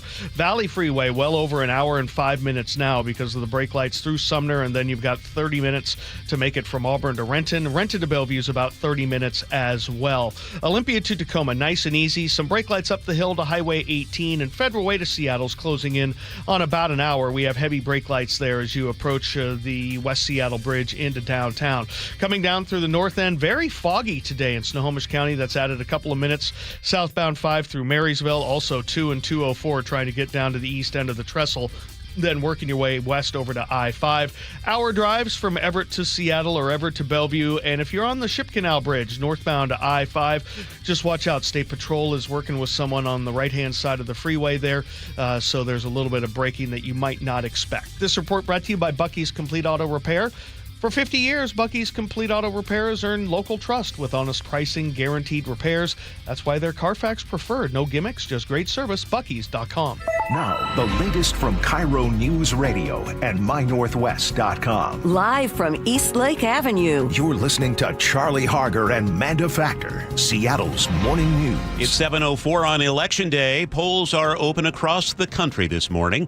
And here in Western Washington, we are watching several key races. We begin our coverage this morning live with KIRO News Radio's Luke Ducey. Yeah, so this morning we want to give you one last chance to listen to the key candidates in key races in the race for Seattle mayor. We asked incumbent Bruce Harrell if Seattle has a gang problem, and he said yes, just like other cities. The fact is we are a big city. We have big city problems, and so I'm uniquely qualified to work with the community-based organizations to reach these kids. He also got a lot of flack for an answer he gave during a debate about going after criminals. This was Harrell talking about it on the John Curley show. The criminal system has had a disparate impact on black and brown communities. Let me lead with that. Because she was asked, she said someone's been arrested 6 or 7 times. So when this person is committing 6 or 7 crimes, I don't know his or her story. Maybe they were abused as a child. Maybe they're hungry. So my remedy is to find their life story to see how we could help first. I have no desire to put them in jail. No desire to put him in jail, but he did say later that he wished he had the chance to answer that a different way. He said his priority is to keep citizens safe. Challenger Katie Wilson once called for defunding the police, and this is what she said to us when we asked her about that. Look, it's 2025. No one is talking about defunding the police. I think what the people of Seattle want, and certainly what I want, is a police force that is adequately staffed and that is also responsive. She also believes Seattle still needs police reform, even though the city is no longer under a federal consent decree. We have some deep conflicts of interest baked into the ways that we investigate officer misconduct here in Seattle, whereas other cities have gone further in civilianizing that investigation. You have until 8 p.m. to get your ballots in tonight. The Secretary of State recommends finding a ballot box instead of using the post office. Coming up at the bottom of the hour, Charlie and Manda, more on the race for King County Executive. Okay, Luke, thank you. It's 7:06, and Everett's mayoral race is on the ballot today as well. Incumbent Cassie Franklin faces Scott Murphy, who narrowly led in the primary. Murphy calls public safety his top issue, citing police job openings and rising homelessness. Franklin says her administration expanded shelter space and behavioral health programs to address statewide challenges. Tacoma will elect a new mayor today as incumbent mayor Victoria Woodards reaches her term limit. The choice between Anders Ibsen and John Hines highlights two very different approaches to housing and public safety. Ibsen is a former deputy mayor and says the city has lost public trust and needs accountability. He wants to repurpose unused municipal land for housing and insists crime and homelessness demand urgent solutions. Hines is a longtime educator and Hines stresses collaboration and continuity. He backs streamlined permitting for developers and points to his role in expanding Tacoma's camping ban as proof he can deliver results on tough issues. In Auburn, we're keeping a close eye on Proposition 1, which aims to build a brand new middle school. KIRO 7 TV's Lindsay Sheldon reports it will charge homeowners more than $600 per year. If passed, the bond would pay for a 5th middle school to reduce overcrowding. It would replace Cascade Middle School and Alpac Elementary School. Both are more than 50 years old. And it would improve technology, parking, playgrounds, and HVAC systems. The owner of a median-valued home in Auburn would have to pay $624 per year in property taxes for the next 20 years. And you have until 8 o'clock tonight to get your ballot into the drop box. Once it's there, election leaders say steps will be taken to ensure it's handled and counted carefully. Here's King County election spokesperson Haley Watkins. So after you drop that ballot into a drop box, it's going to be collected by a trained team of 2, brought directly back to our facility here in Renton for processing. And processing happens under the watchful eye of observers from both major political parties, nonpartisan observers, and the public can even watch us work at home on our live stream webcams that are available on our website. Secretary of State's office expects anywhere from 35 to 45% of registered voters will cast ballots in this odd year election. Seattle's longest-running radio news show. Seattle's Morning News on KIRO Newsradio. Well, good morning. It is Tuesday, November 4th, Election Day, and it's 7:09. I'm super nervous. I want to be cool. But you are cool.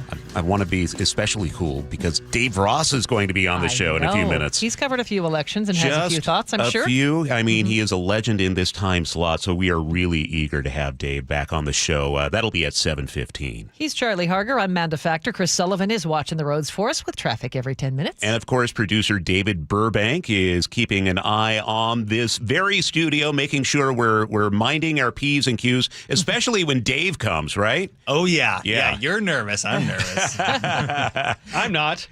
I know, Sully. I don't think you get nervous, do you? Well, all right. Not after my longtime coworker joined in the show. No, yeah. He's fine. Charlie, what's coming up in today's commentary? Well, for good or ill, Seattle seems to be headed toward a political event horizon. I'll explain. All right, that's coming up at 7:35.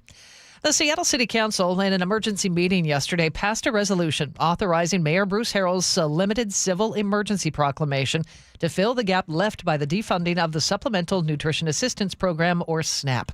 We get more from KIRO Newsradio's James Lynch. Currently, there are more than 50,000 people in Seattle who depend on SNAP, and their benefits ran out November 1st. The City Council voted unanimously 9-0 to support the proclamation and free up $8 million to fund SNAP through the end of the year. Councilmember Alexis Mercedes Rink. The federal government has the power to turn this funding back on, even during a shutdown, and they simply lack the will to do so. This is a choice. The Fed said this morning it would fund SNAP only at 50% only through November. Money from the city will come from its $85 million discretionary subfund. James Lynch, KIRO News Radio. The Washington State Supreme Court will hear arguments next year on whether Initiative 2066 is constitutional.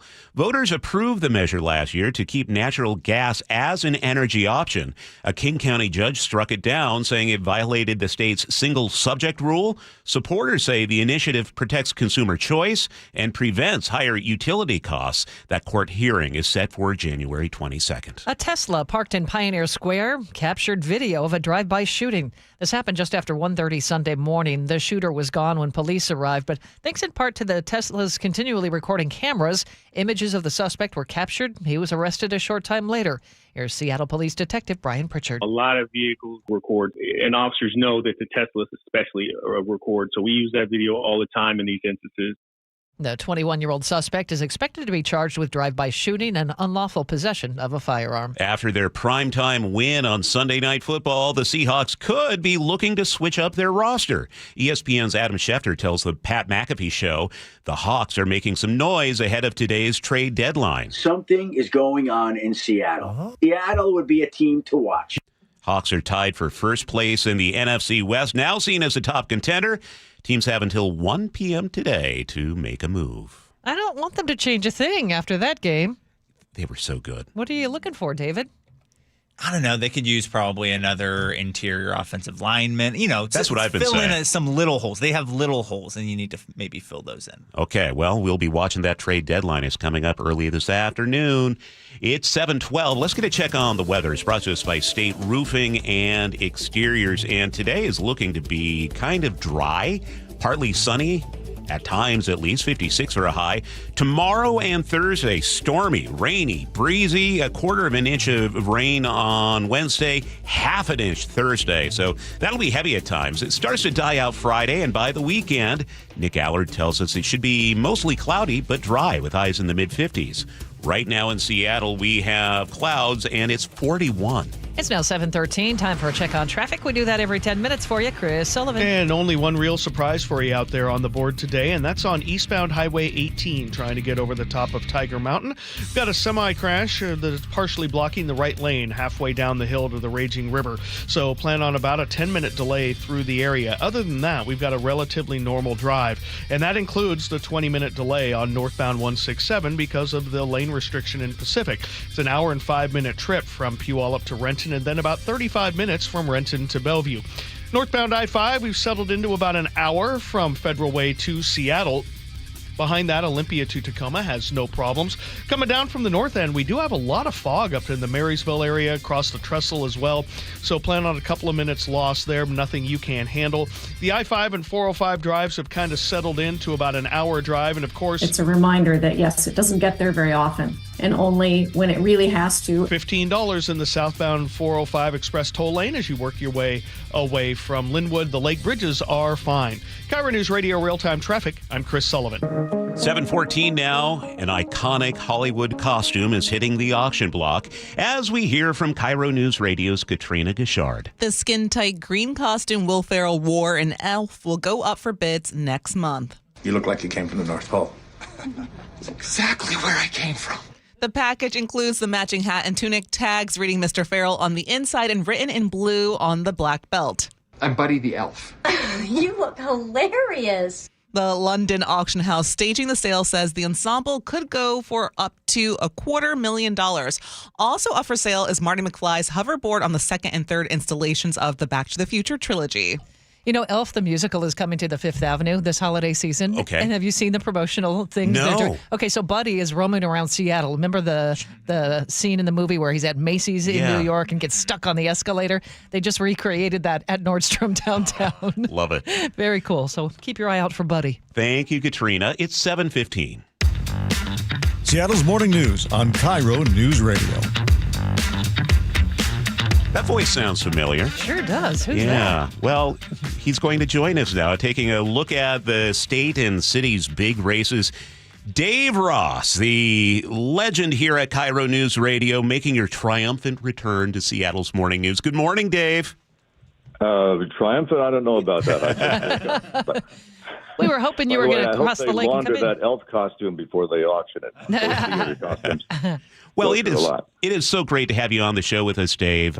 This is a big and consequential election. Big picture, what trends are you watching as you see voters turn in their ballots today? I think the big trend nationwide anyway, in terms of the larger state races, is whether an R after your name helps you or hurts you in the election. I think people are looking for ways to make their discontent known with the Trump administration. And I'd be curious to see if the punishment extends to some of these partisan state races. Now, of course, some of the local races, it's officially nonpartisan. But, of course, you can discern what kind of affiliation candidates claim, and we'll see how it's carried out that way. But nationwide, that's what I'm looking for. Of course, the most interesting race to me is going to be the Seattle mayor's race because of the surprise during the primary election where Katie Wilson got 46%. But I would caution everybody that turnout in the primary was a pathetic 34%. So a lot of new people could show up today. Is that what it comes down to, do you think, turnout? Well, it's always turnout. I mean, it's as you may know, during my years on the air, one of the things that really annoyed me, that got me to lose my temper, was the number of people who look at the ballot and then throw it into the recycle bin. Yeah. I think it's that's so irresponsible. But I'm hoping there'll be enough interest that people will turn out, even if it's only to say, hey, I'm here and I'm watching you guys, right? Dave, Charlie Royer, I think, was in his first term when you started here at KIRO News Radio. You've watched these mayors over the years, but it hasn't been since 2005 that Greg Nichols, when he won re-election, that Seattle has chosen a mayor for a second term. What do you think goes into that? Well, mayors they're up close and personal, right? It's the local officials, actually, whose decisions affect your life more intensely than the people on the national stage. And they have to negotiate with a lot of entrenched interests. I look at the homeless problem, right? You had so many nonprofits to negotiate with. People can't agree on how to spend the money or which solution works best. And, you make enemies.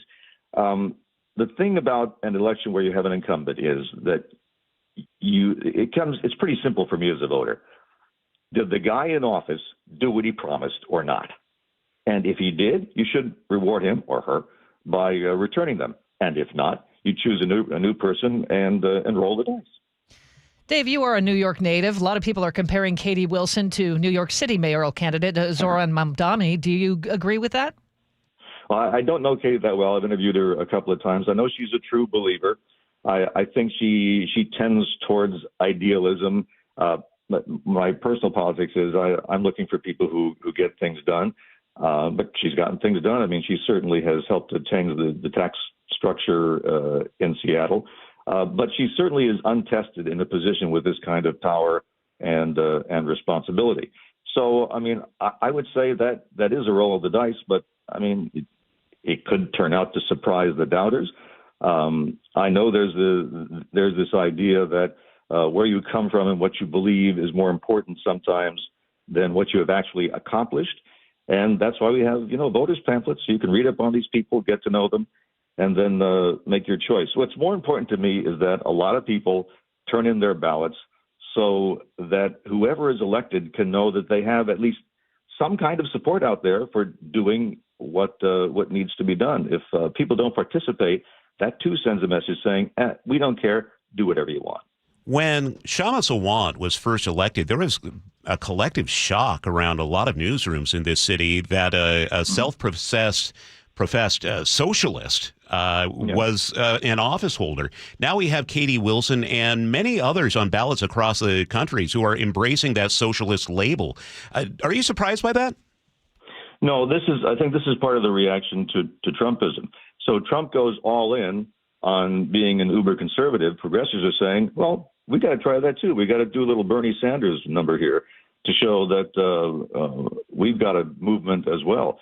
And I mean, it's pretty clear that Katie is a movement politician, more along the lines of Shama Sawant. She thinks people deserve housing, and I mean, I agree, people deserve housing. It's how you pay for it, and who you tax, who pays for it. So I mean, you have a clear choice there. The other big race we're watching in King County is for executive. That office held for more than a decade by Dow Constantine. We spoke last week with both candidates, Gurmai Zahalai and Claudia Balducci. Does one of them stand out to you? I don't share my choices. I will say that my wife and I split on this one. We usually sit around the table, look at the candidate statements and say, okay, we'll split it down the middle here. I will say that Zahalai emphasizes who he is and where he comes from, and Balducci emphasizes what she's accomplished on the county council and with Sound Transit. And so, I mean, to me, that's the difference. Do you look for somebody who leads based on who they are? That's a legitimate thing too. Or do you look for somebody who knows the parties involved and is good with the numbers? All right, Dave, you know the clock. We only have a moment or two left here. So we want to catch up with you. How have you been? How's life? How are the grandkids? The grandkids are great. In fact, if there are any air traffic controllers to help us with takeoff, we'll be going to Connecticut to visit the other grandchild sometime in November. So I am hoping that the House returns and at least starts paying the air traffic controllers. If you ever need them, I have a pair of your reading glasses in the desk I took over. It's okay. I got 14 of them here at the house. I keep them there for good luck because you are legendary, and it's just great it's an honor to be sitting at that desk. How did you, Dave, by the way, now that I'm back to doing commentaries, how did you come up with an opinion every day? This is a grind. I was just thinking about that. I wrote about 9,000 commentaries during my career, and I'm so glad that you've taken over that job. It's really it is something coming up with stuff like that. And then lastly, we do have a bone to pick with you. We do? Yes, what's that? Yeah, you didn't warn us about this studio come late fall and early winter. There's no heat in here, Dave. Well, that's Colleen's department. Every morning, we have to keep a sweater in there because she was always standing on the chair to try and manipulate the control. And the maintenance people really hated that and eventually removed the thermostat. So you're stuck with that, Charlie. Oh, that's funny. Charlie does stand on a chair and try to mess with it. Dave Ross, it's great hearing from you. I know Sully wanted to say hello as well. What's up, big dog? How we doing? Hey, I'm doing okay. Not driving this morning, thank goodness. Well, goodness. And by the way, I do believe I still have one of your iRigs in the back of my car, too. You want that back? In fact, you do. I've given up on that one. No, I still have it. I'm just looking for an excuse to go over to your house and deliver it to you. Anytime. I'm here. Love it. All right. KIRO News Radio's Dave Ross on with us here on Seattle's Morning News. Thank you, Dave. All right. Good night. Take care. And good luck. 7:24 now. Let's check in with Sully at the traffic desk. Yeah, we've got a pretty serious crash working on the Mukilteo Speedway, southbound 525, just as you get past 99. We've got a crash impacting both sides of the highway. This includes a rollover, so plan on some delays there in that general area. Not a lot of volume at this point, but once we get another ferry in from Mukilteo and people start heading south, this is going to be a bigger issue. Once you get over to I-5 or 405, you're going to have the typical drives for you guys, about an hour and 10-minute trip from Everett to Seattle or Bellevue. A little bit further to the north, we do have brake lights on westbound 2 and 204, getting down to the Trestle and slowing through Marysville. It's about 25 minutes to get you from Arlington to Everett. That's about 10 minutes slower than normal. Really heavy past Tulalip. A lot of fog up there. Looking at northbound I-5, we're looking at about an hour and 10-minute trip for you guys from Federal Way to Seattle, and an hour and 10 from Puyallup to Renton. Renton to Bellevue is about 35. The lake bridges are still good, and we're still working with this crash involving a semi eastbound 18 about halfway down the summit towards the raging river, partially blocking the right lane. This report brought to you by FlySeaportAir.com, introducing 20 convenient flights per day between Boeing Field and Portland. Easy parking, no TSA on Seaport Airlines. Book today, FlySeaportAir.com. Mostly dry for today, headed for a high of 56, and then here comes the rain. It'll be rainy and windy tomorrow and Thursday with highs in the upper 50s. It's 42 in Seattle right now. And coming up on Seattle's Morning News, more of the day's top stories when it comes to election coverage, and we'll also have today's commentary where I take a look at Seattle's mayor's race. It's Seattle's Morning News at 7:25. Fall is here, school is back in full swing, but can your bank keep up with your schedule? Well, WaFd Bank can, with free checking. Live your life and stick to your agenda without having to worry about minimum balances or monthly maintenance fees. WaFd has thousands of fee-free ATMs and more than 200 branches to serve you across 9 western states. Plus, WaFd Bank offers useful tools like voice-activated banking, so you can check your balance and make transfers between your WaFd accounts when your hands are full. And if you're like me, that's all the time. You'll also have access to free tools like online and mobile banking, bill pay, person-to-person payments with Zelle, plus mobile check deposit and full control over your debit cards to turn them on and off just in case they get misplaced. And when you open your account, choose from some great-looking debit cards to spend in style, including Seattle Kraken and Seattle Seawolves cards. So visit WaFdBank.com to open your account today and find out why they were awarded Best Bank by Newsweek 3 years in a row. With WaFd Bank, you are in control. Non-sufficient funds charges may apply. Member FDIC. I had pain. I had numbness in my feet. That pain and that numbness just got worse and worse and worse as time went on. This is Greg describing life with neuropathy. I went to 5 podiatrists, tried different treatments, tried different orthotics, tried different shoes, had cortisone shots in the tops and the bottoms of my feet. Saw a neurologist. All my medical doctors said, can't help you. Live with the pain. You're not going to be able to sleep. This is your life.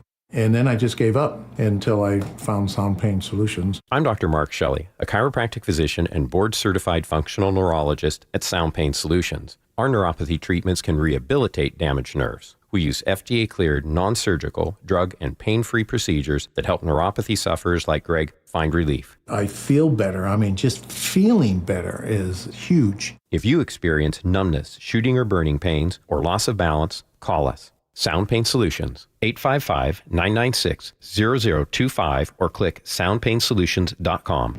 Whatever temperatures this winter brings, your friendly and knowledgeable Bryant dealer is ready to help. Your dealer is committed to achieving a high level of training and skills, backed by outstanding products from one of the industry's most trusted names, Bryant. Whether you need a quick fix or an entirely new heating system, your local Bryant dealer will do whatever it takes for your family's comfort.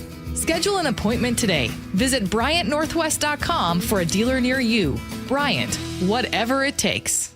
Endless hours of research, seeking referrals, dozens of calls. Hiring the right attorney can be a challenging process during an already difficult time. J.P. Pendergast with Pendergast Law explains. In Washington State, Tom, there are thousands of attorneys to choose from. Referrals and online research can be helpful, but discovering the right attorney requires a conversation. It can be hard to identify integrity and authenticity without that interaction. So, what do you recommend? We encourage anyone looking for personal injury representation to call for a free consultation with our team before making a decision simply based on referrals or online research. Accident victims need an attorney that listens, demonstrates honesty, and is genuinely understanding of their unique circumstances. The care, attention, and preparation that our firm provides throughout the case mirrors the effort involved when taking on the insurance companies. Save time and avoid mistakes after an injury. Contact the caring and compassionate team at Pendergast Law. If you or a loved one has been injured in a car accident, call Pendergast Law.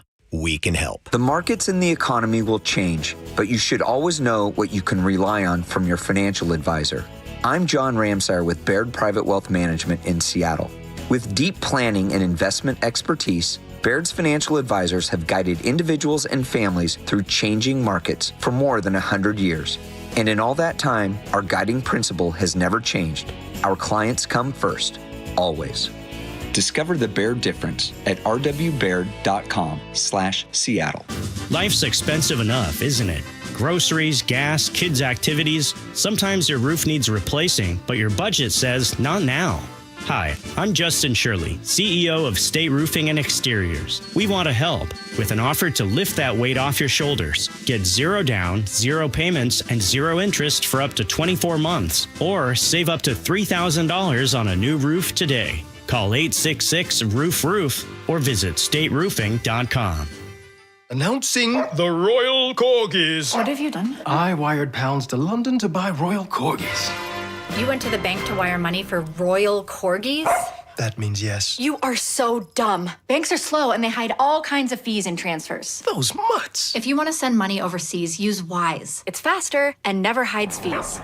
Oh, they're fighting, just like the real royal family. You can save up to 70% when you send money abroad. Be smart. Get Wise. Learn more by visiting wise.com. T's and C's apply. Tired of uneven home heating and high energy bills? The Quilt Ductless Heat Pump from Home Comfort Alliance gives you room-by-room control and serious savings. Visit homecomfortalliance.com.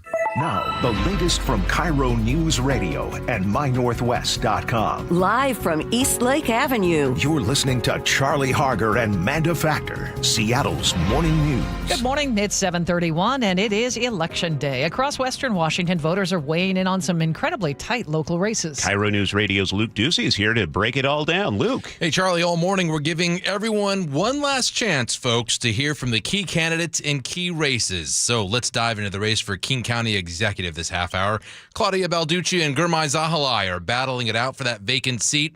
One big topic facing King County is harm reduction, which is an approach that recognizes drug use is part of the world now and seeks to reduce its harmful effects rather than simply condemning or ignoring it. So here's Balducci on harm reduction. We do need that, kind of firm but loving hand on the back, right? There are many, many stories of people who turned around and got their lives back on track and have become very successful and say, it was because I hit bottom. I went to jail. It was because somebody said, you have to do this now. And here is Zahalai, I knew that was going to happen, on harm reduction. Harm reduction helps when it comes to reducing emergency room visits, saving lives, reducing the transmission of deadly viruses like HIV. In addition to saving lives, which is my top priority, I want to make sure we have safe streets. I want to make sure that we have no public disorder. I want to make sure that people have access to clean parks. Gurmai's heard it all before, I'm sure. Hey, other big races that we're watching in Seattle. 3 races for city council. Sarah Nelson is defending her incumbent seat against Dion Foster. Alexis Mercedes Rink, the incumbent, is running against Rachel Savage. Eddie Lynn faces Adonis Ducksworth to fill that vacant seat on city council. Seattle City Attorney Ann Davison is running for re-election against former federal prosecutor Erica Evans. And voter turnout is also something we are watching very closely. Stuart Holmes is state elections director. So in the last couple of years, it's been between 35 and 40%. And that's generally what I'm expecting to see. Including 45% in King County, the largest county in the state, he says. Also, you have until 8 p.m. to get your ballot in. You can mail it today if you want. But if you do that, go to the post office and make sure you see a postal worker actually stamp it with a postmark before you leave the post office. The Secretary of State is recommending that you find a ballot box instead. A lot of ballots were not counted during the August primary because they were not postmarked. A lot of mayoral races happening around the area. Of course, the one in Tacoma, and voters in Everett will also decide their next mayor today. We get more on that from KIRO 7 TV's Lindsay Sheldon. Current Mayor Cassie Franklin is looking for a third term. She has led the city since 2018. Franklin is expected to face a tough challenge from former city council member Scott Murphy. In the August primary, these two were almost dead even, with Murphy earning 65 more votes. At 7:33, Chris Sullivan has traffic on the 3s for us. And we now are at an all-stop. All lanes of southbound 525, the Mukilteo Speedway, are blocked at this moment. Just south of 99 in Linwood because of this rollover crash. We've got fire apparatus on blocking basically the entire roadway, and this does include a rollover. So big delays through that general area. We're also seeing this starting to impact 99 for people who would normally merge there. So if you're coming up from the Painfield area or up from Mukilteo, you're going to run into some significant slowing. If you can bail, say at Beverly Park Road, and get back on, in a different spot, or work your way further south and work your way over to I-5 there, that might save yourself a little bit. Looking at the drive away from Linwood, we've got about an hour and 20-minute trip from Everett to Seattle or Bellevue, with an hour of that just from Linwood. Looking for something. I have been for the longest time right at the east end of the trestle on westbound 2, because we are jammed up from Bickford and coming down the hill out of Lake Stevens. So plan on lengthy delays there as well. Coming up from the south end, an hour and 10-minute trip from Federal Way to Seattle, about an hour and 5 from Puyallup to Renton because of the breaks in Pacific, Auburn, and at the north end. 35 minutes from Renton to Bellevue, and still struggling over Tiger Mountain with the semi-crash halfway down the summit towards the raging river, partially blocking the right lane. This report brought to you by the Emerald Queen Casino. Comedian Tom Segura back November 29th at the Emerald Queen Casino. Get ready for another night of nonstop laughs. Only at the Emerald Queen Casino, the entertainment capital of the Northwest. Should be mainly dry for today. We'll even see some sunshine by afternoon, 56. But then a storm system is moving in for tomorrow and Thursday. It's going to be rainy and windy, highs in the upper 60s.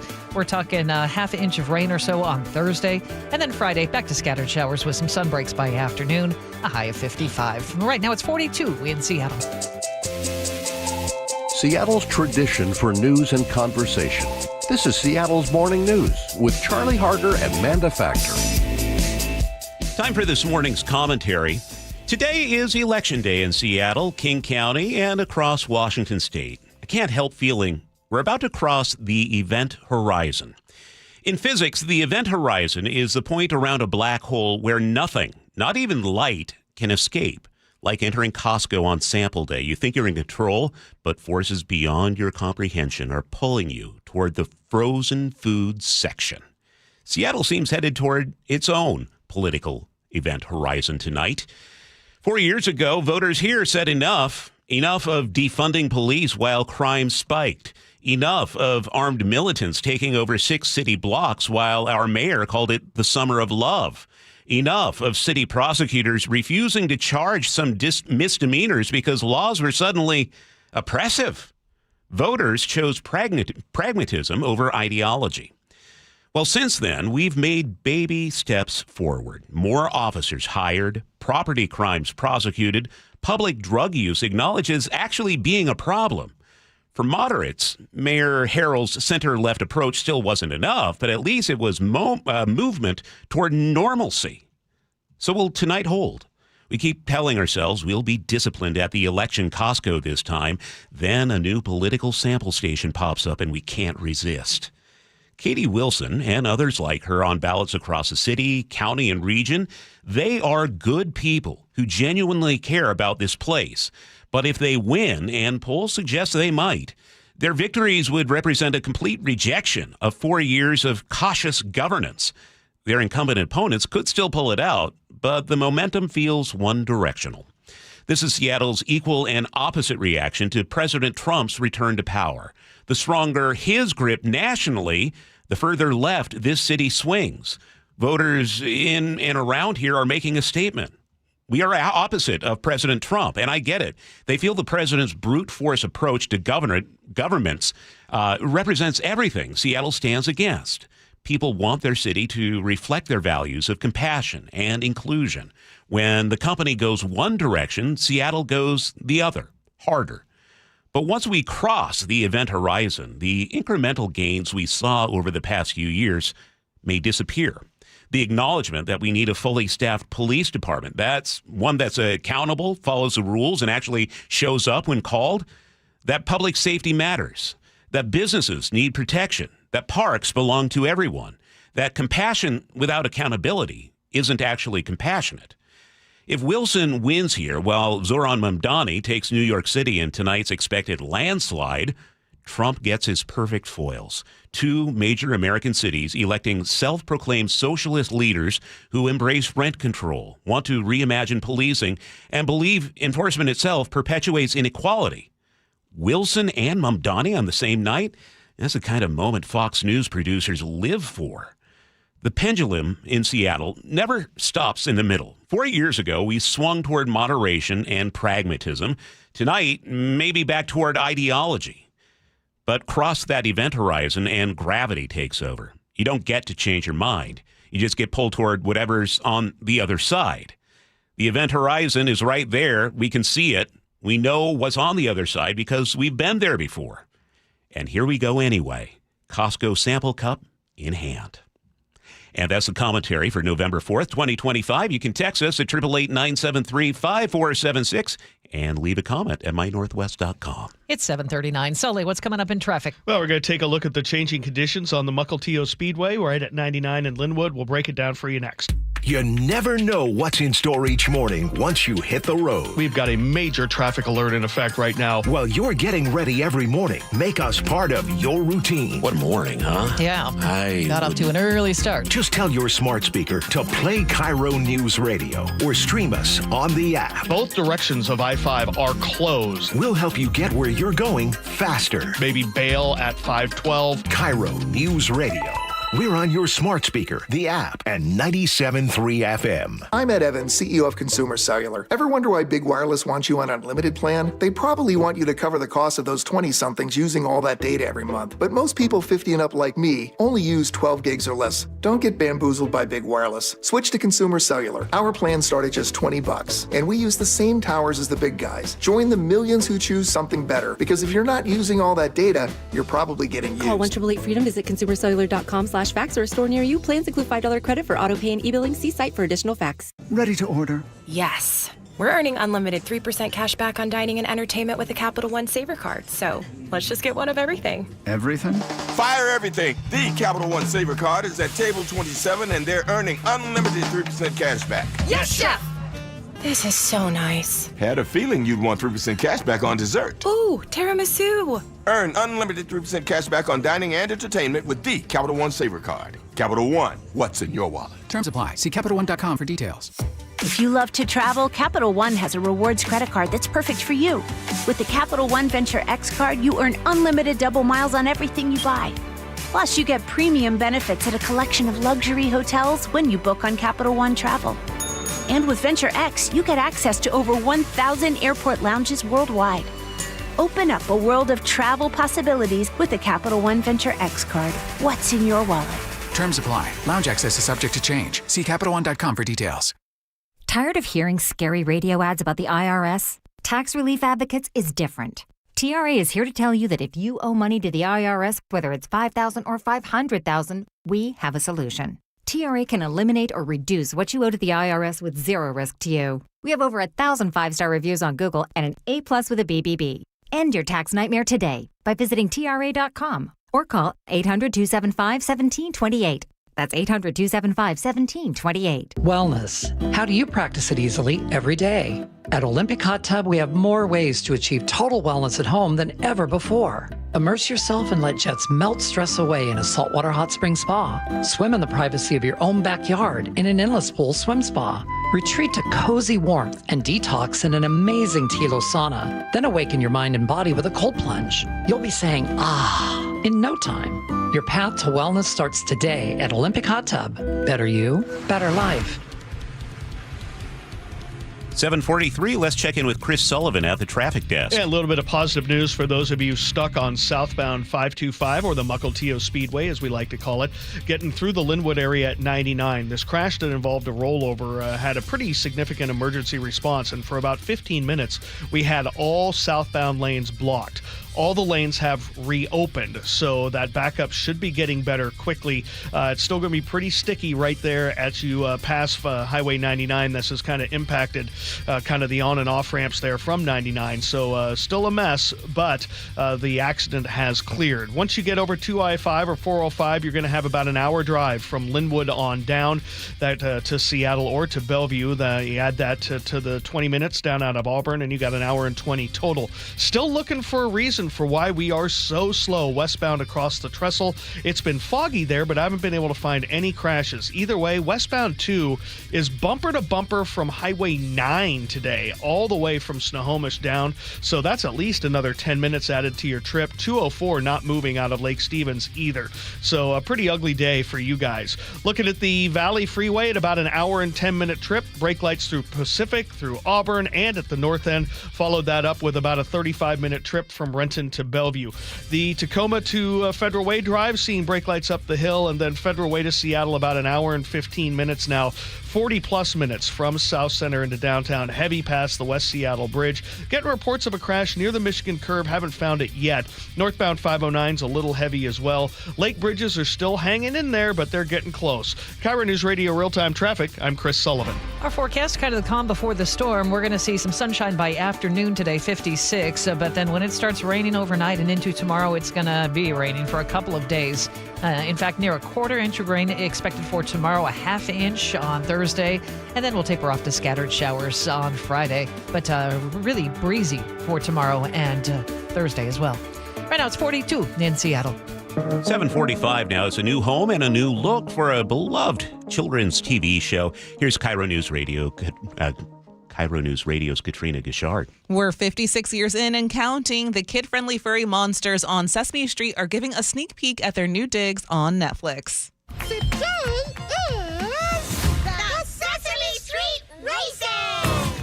Elmo, Bert, Ernie, Big Bird, Oscar the Grouch, and the rest of the cast will all be there. Netflix purchased the program after it was dropped by HBO Max parent company Warner Brothers Discovery just last year. The first streaming show debuts next Monday. Episodes will also air on Sesame Street's original home, PBS. Your kids into it yet?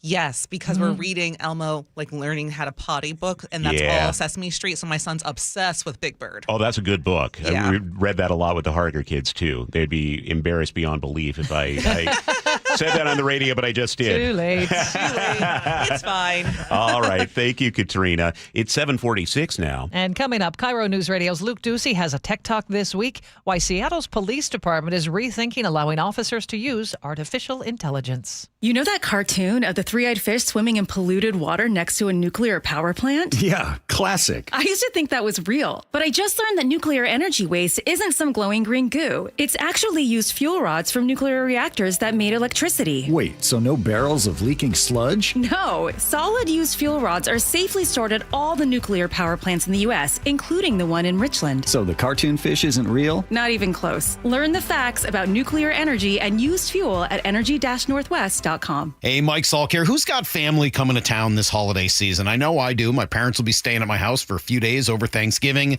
And obviously, you want to make sure your home is prepared. You want to present a warm environment. And that starts with a well-heated, properly insulated home. Make sure your insulation is ready for that challenge this year by calling Crawl Pros. They'll come to your house, just like they did at mine, do a free corner-to-corner inspection of your crawl space and your attic. If your home has damaged insulation or no insulation in the attic or crawl space, get it fixed before the cold weather really shows up. If you're a PSE customer and your home was built before 1990, you could qualify to receive a rebate on up to 95% of the cost to properly insulate your crawl space and attic. Yeah, 95%. But you got to act now because many of these rebates are ending at the end of the year, including federal incentives. Call Crawl Pros. They're the crawl space experts, and learn what's going on behind that crawl space and attic hatch for free. Then see what energy rebates you're eligible for. Go to crawlpros.com. Whoa. More fiber? What? Down here, buddy. It's me, your spoon. Constipation with belly pain still coming back? Yeah. Talk to your doctor. It could be irritable bowel syndrome with constipation, or IBS-C, but Linzess could help you get ahead of it. Linzess linaclotide is a prescription medicine that treats IBS-C in adults. It's not a laxative. It's a once-daily pill that helps you get ahead of your symptoms. It's proven to help you have more frequent and complete bowel movements and helps relieve overall abdominal symptoms, belly pain, discomfort, and bloating. These symptoms were studied in combination, not individually. Do not give Linzess to children less than 2. It may harm them. Do not take Linzess if you have a bowel blockage. Get immediate help if you develop unusual or severe stomach pain, especially with bloody or black stools. The most common side effect is diarrhea, sometimes severe. If it's severe, stop taking Linzess and call your doctor right away. Other side effects include gas, stomach area pain, and swelling. Talk to your doctor and say yes to Linzess. Learn more at linzess.com or call 1-800-LINZESS. Time is running out to save 20% during the Bob's Heating preseason furnace sale. Now through the end of the month, save big on home comfort systems, generators, water heaters, and more. Plus, take advantage of 12-month interest-free financing and get your home winter ready before the chilly season starts. Trust the team voted best in the Pacific Northwest to be your dedicated home comfort company. Call Bob's today. Bob's Heating and Air Conditioning. Call Bob. This is the city's longest-running radio news show. Seattle's morning news on KIRO Newsradio. 7:49 now. This week in Tech Talk, Seattle police are weighing new rules for artificial intelligence. This is after a department sergeant was caught using AI to write official reports, including those sometimes used in use of force cases. The discovery set off alarms with watchdog groups warning AI could erode transparency and public trust. Here's KIRO Newsradio's Luke Ducey. In August last year, Seattle's Office of Police Accountability received a formal complaint that would soon set off a chain of events no one saw coming. OPA's investigation revealed a sworn officer turned to ChatGPT and Grammarly to help write internal emails and reports. But these weren't just any reports. They were known as Blue Team reports, forms officers used to document incidents such as citizen complaints, police pursuits, and the details of any use of force during an arrest. Blue Team reports are automatically routed through SPD's chain of command for review, and using AI to help create them raised flags. One of the issues we have with AI is that you can't necessarily count on it to be fully accurate in what it's doing. Callie Schroeder is with the Electronic Privacy Information Center. And with something like a police report, you really need it to be fully accurate. In response, the officer admitted using the tools for grammar and tone, but said he never copied and pasted. Instead, he manually entered the AI-generated edits before finalizing and submitting the reports. For watchdog groups like Schroeder's, that doesn't matter. It's really important to have police officers put down their thoughts and their memories immediately after an event happened. Memories like what happened during an incident. What did a suspect do? What did the officer do? Schroeder says using AI opens the door for bad cops to do bad things and good cops to inadvertently alter what actually happened during an incident. With the gap of feeding this into an AI system, having the AI generate the report and then the human reviewing it, that gap in the memory gets even larger, and it's possible that there can be some discrepancies there. That's also why last year the King County Prosecuting Attorney's Office announced it would no longer consider any criminal referrals prepared with the help of AI. Spokesperson Casey McNerthney says, what we want to make sure is that good, honest police work is upheld and that it isn't compromised by an unintentional error through artificial intelligence software. Including an awkward situation where a police officer could be accused of lying in a referral to prosecutors, resulting in a suspect going free and no justice for victims. Really what it is, we don't want King County to be the guinea pig for the rest of the nation. I think we'll hit a point where AI is much more reliable, but we don't want to be in a situation where we put victims' cases at risk, or officers at risk, or the public at risk, and even defendants too. Everybody deserves a fair shake all around. So, what happened to the SPD officer reported for using AI to create blue team reports? Nothing, because they don't have an AI policy of their own to follow. OPA recommended they develop one, and they're drafting one right now. It's a debate that will not go away anytime soon. You know, there are plenty of law enforcement agencies, though, that do use AI every day. I talked with one of those departments. They're out of state. I also talked with our Attorney General, Nick Brown, about this issue. We're going to have all of that in part 2 next week. Thank you for that, Luke. Fascinating stuff, and it really does kind of feel like the horse is out of the stable with this, so we will continue to follow it. It's out there for sure. Halfway around the track by now. 7:53 now. Sully is keeping an eye not on the track, but on the roads. No, but I am, Luke, trying to figure out to help out our listeners. They want to know where that dramatic music is coming from. You want to add it to your playlist or something. Our extensive music library. Okay. Yeah. It is awfully scary. Looking at the drive now, we are still struggling in a couple of different places. If you're around the Mukilteo Speedway and 99, kind of in the North Linwood area, just south of Payne Field there, you are going to have a pretty rough go for the next little bit. We had southbound 525, the Mukilteo Speedway, closed there for about 15 minutes for a crash that involves a rollover, and we're backed up to Beverly Park, not really moving, and this is also really impacts southbound 99 in that general area. So that one's going to be unusual and just something to keep an eye on. Still looking for a reason for why we are so slow westbound 2 across the trestle. It's been foggy there, but I haven't been able to find any crashes. Highway 2 westbound is backed up all the way to Highway 9 in Snohomish. That generally doesn't really happen. That's about a 10-minute delay minimum through the area. And then you've got about an hour and 20-minute trip from Everett to Seattle or Bellevue, really struggling away from Linwood. Northbound I-5, we are looking for a crash right there before Interurban. Looks like the right center lane is blocked before you get to the Duwamish curb. So we are bumper to bumper away from Snohomish, from South Center. And we are looking at about a 45-minute trip and growing from South Center to downtown, which has pushed us well over an hour and 20 minutes from Federal Way. Valley Freeway, an hour and 10-minute trip for you, and we're still struggling eastbound on Highway 18. Just got to look at this semi. It lost its way halfway down toward the Raging River, and it's over on its side in the ditch on the right-hand side. This report brought to you by FlySeaportAir.com, introducing convenient flights between Boeing Field, Portland on Seaport Airlines. Parking just steps away, no TSA. FlySeaportAir.com. Starting with fog and spots this morning. You should see some sunshine later, 56, and then we're headed for a 1-2 punch. Stormy Wednesday and Thursday. It'll be highs in the upper 50s. Right now it's 42 in Seattle. Our election coverage continues. Coming up at the top of the hour, you're listening to Seattle's Morning News right here on KIRO News Radio.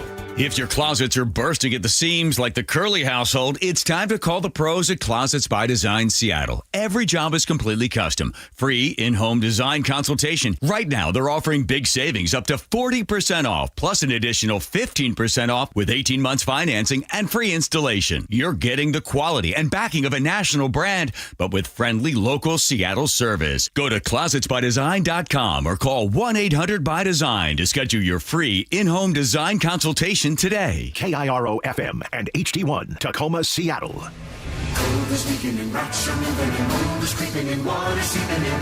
It's hard to be a homeowner, we know. Without American Crawl Space and Pest Services, it is hard to be a homeowner. Dave Ross here. American Crawl are the heroes to call for insulation and pest issues because in addition to their great reviews and decades of experience, they also give out the most PSE insulation rebates of any insulation company in the state. American Crawl, the heroes you call. Get your free inspection at AmericanCrawl.com. I'm Macy House with Baird Global Investment Banking. In today's markets, global financial capabilities aren't worth much without personal attention to your priorities. Baird Banking, Research, and Private Equity professionals are located across 3 continents, sharing more than investment expertise. As employee owners of our firm, we all have a personal stake in your success, here in the Pacific Northwest and around the world. Discover the Baird difference. Visit rwbaird.com/Seattle. I saw her texting, coming up to a stop sign. And so I saw the accident coming and she T-boned us. In the blink of an eye, Crystal's life changed when she suffered a severe spinal injury. The pain was something I had never experienced before in my neck. I got massage therapy. I saw a chiropractor. I was prescribed muscle relaxers so I could sleep.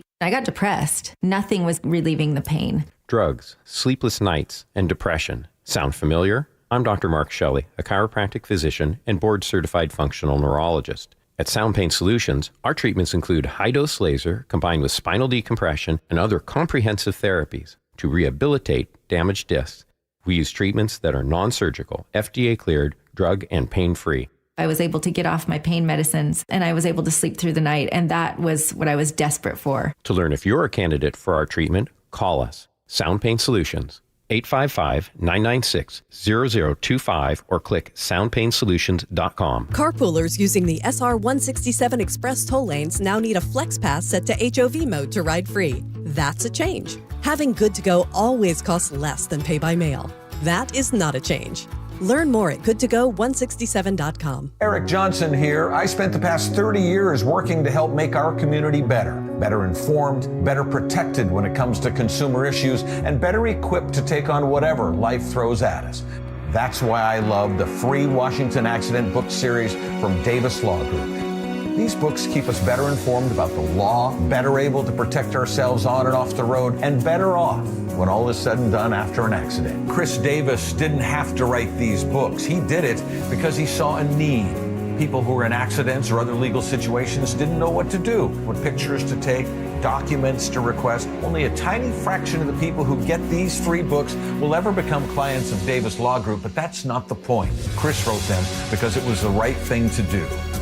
The free Washington Accident book series is a must-have for drivers who want to be prepared for whatever the road might throw at them. Get yours at WashingtonAccidentBooks.com. Get ready for a night of non-stop laughs. KIRO Newsradio and Muckleshoot Casino Resort are giving you the chance to win 4 tickets to see Mike Epps live at the Muckleshoot Casino Event Center Tuesday, December 9th. Enter now at mynorthwest.com/win. That's mynorthwest.com/win. Open enrollment for Medicare is underway. Are you ready? Herb Weisbaum, the Consumer Man here. Get organized now with a Medicare Jumpstart Toolkit from the Insurance Commissioner's SHIBA program. Order your free copy today at insurance.wa.gov. Your best source for local news. KIRO News Radio. KIRO FM and HD1. Tacoma, Seattle. Northwest News. This is CBS News on the Hour, sponsored by Progressive Insurance. I'm Steve Kathan. Former President George W. Bush calls his Vice President Dick Cheney among the finest public servants of his generation. His family says Cheney died yesterday at 84. CBS's Major Garrett says Cheney was a strong influence during the wars in Afghanistan and Iraq. Dick Cheney, unlike many vice presidents, is not a footnote in American history. He's not a footnote in American presidential history. He was, without question, the most powerful vice president ever to hold that position. Political scientist Larry Sabato. How much he led George Bush and how much George Bush led him, we'll have to leave to historians with all the details. But they were a powerful team. Last year, Cheney, at odds with Donald Trump, went so far as to back Democrat Kamala Harris. And also from the Politics Makes Strange Bedfellows department, voters are deciding who will be the next mayor of New York City. CBS's Ed O'Keefe reports President Trump has endorsed longtime political foe Andrew Cuomo. The president said Cuomo, a Democrat running as an independent after losing the primary, has a record of success. He's capable of it. Mamdani is not. That's 34-year-old Zohran Mamdani, a self-described democratic socialist who's focused on lowering costs in the big city. He wants free childcare and free city buses, and to freeze most rent. His stance on Israel has led some to accuse him of anti-Semitism. Trump said on social media today that any Jewish person who votes for Mamdani in New York City is a stupid person. CBS's Michael Wallace reports bomb threats have impacted voting in some spots in New Jersey. The email threats mention polling places in 7 different counties. Those locations were all evacuated this morning. Some have since reopened with a larger police presence. Others were moved to new locations nearby. So far, investigators have found no credible threats. New Jerseyans are voting for a new governor. There's also voting for governor today in Virginia. Well, Jeep is recalling 320,000 plug-in hybrid vehicles, as we hear from Jeff Gilbert of affiliate WWJ Detroit. These are vehicles that run on both battery and gasoline. The Wrangler and Grand Cherokee 4xEs have a high-voltage battery issue that can lead to a fire risk. For now, owners should park the vehicles outside and not charge them. Pfizer says sales of its COVID-19 shots have fallen 25%. Federal regulators narrowed recommendations on who should get the vaccine, and approval of updated shots came late. Checking Wall Street, right now the Dow is down 130 points. The S&P is down 44. NASDAQ is down more than 200. This is CBS News. The annual Progressive Keys to Progress program provides vehicles to deserving veterans, helping our heroes drive their lives forward. Learn more at keystoprogress.com. It's 8:03. We check traffic on the 3s with Chris Sullivan. And we are working with the remnants of a crash now on northbound I-5 as you work your way from the beginning of South Center past 405 up towards the interurban interchange at 599. We had a crash there. They moved it quickly off to the Gore Point, but we're up to an hour and 20 minutes now from Federal Way to Seattle. 45 of those minutes are from the South Center area. Down to the Valley Freeway, we continue to struggle not only from 180th on in, but also through the Auburn area and getting up through Pacific. So all in all, hour and 10-minute trip from Puyallup up into Renton. The drive a little bit further to the south, we're looking at Olympia to Tacoma, no problem. 512 a little westbound slowing by I-5, but nothing too super significant. Over to the Highway 18 corridor over Tiger Mountain, we still have a semi in the ditch, partially blocking the right lane as you get about halfway down the hill towards the raging river. From Renton to Bellevue, about 40 minutes now. The lake bridges are hanging in there. They're manageable. Coming down from the north end, about an hour and 15 from Everett to Seattle or Bellevue. Still struggling on the Mukilteo Speedway right at 99 in the North Linwood area, because of a crash that for a while had all of the Mukilteo Speedway blocked there. Still have lengthy slowing in and around that entire interchange. This report brought to you by Global Credit Union, where members enjoy no-fee accounts at early payday with direct deposit. You can learn more at globalcu.org.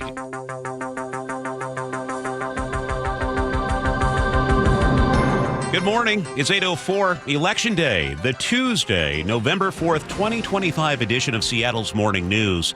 I'm Charlie Harger with Manda Factor. And on this Election Day in Western Washington, the stakes couldn't be higher. From city halls to school boards, voters are deciding some very close races. And KIRO Newsradio's Luke Ducey is here with a final look at some of the candidates. Yep, one more chance this morning to hear from the candidates on various issues. There's a pretty big race for mayor happening in Seattle right now. So let's talk about incumbent Bruce Harrell and how he's facing challenger Katie Wilson, and then we'll talk a little bit of controversy. First, here's Harrell on his experience.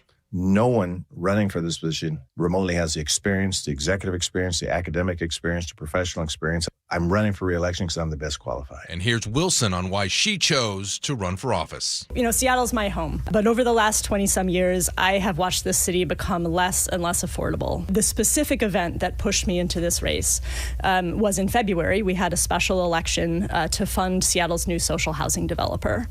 I think this is a really important piece of the answer to our housing crisis, and it won in a landslide. Seattle voters have now told us twice, overwhelmingly, that they want the city to build publicly publicly owned, permanently affordable, mixed income housing. All right, so now for the other side. Wilson has never held political office and recently said in an interview she has some formal education, but she left college before getting a degree. She also has never managed even close to the number of people in an organization the size of a city administration or balanced a budget even close to the city's biannual $8 billion budget. However, supporters say those are pluses, a fresh perspective. Also, she has not faced any controversy like Harrell has, including a lawsuit from SPD's former chief of staff, Jamie Tompkins, against the city for failing to stop rumors she was having an affair with former chief Diaz. It happened under the mayor's watch, and Tompkins told Fox 13 Harrell made crude, sexually driven comments about her. It's not true. I don't know Ms. Tompkins. I've never seen her. I've never interfaced with her. And anyone that knows me, I don't use terms like that. That would be disrespectful to my wife, number one, but disrespectful toward women. The fact is that I believed in Chief Diaz. I believed in his integrity and him as a human being. I stood by his side. The fact is that a report concluded he was dishonest. A rounded look at the candidates. You have until 8 p.m. to get your ballots in, and I'll see you at the top of the hour with more on the race for King County Executive. And meantime, voters will choose a new mayor in Tacoma.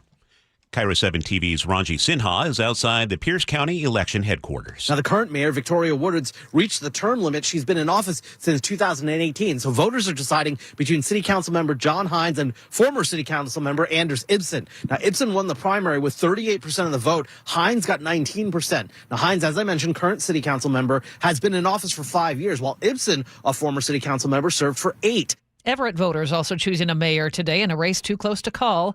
Challenger Scott Murphy led incumbent Cassie Franklin by just 65 votes in the primary. Murphy says Everett's police force is chronically understaffed and links that to the Fred Meyer closure on Evergreen Way, which Kroger blamed on theft.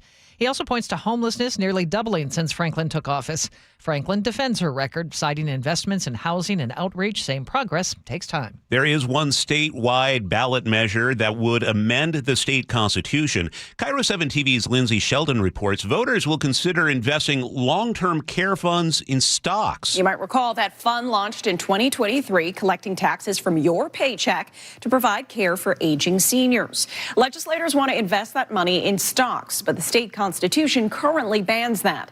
Supporters point to pensions and college saving funds, which average a growth rate of 8% every year.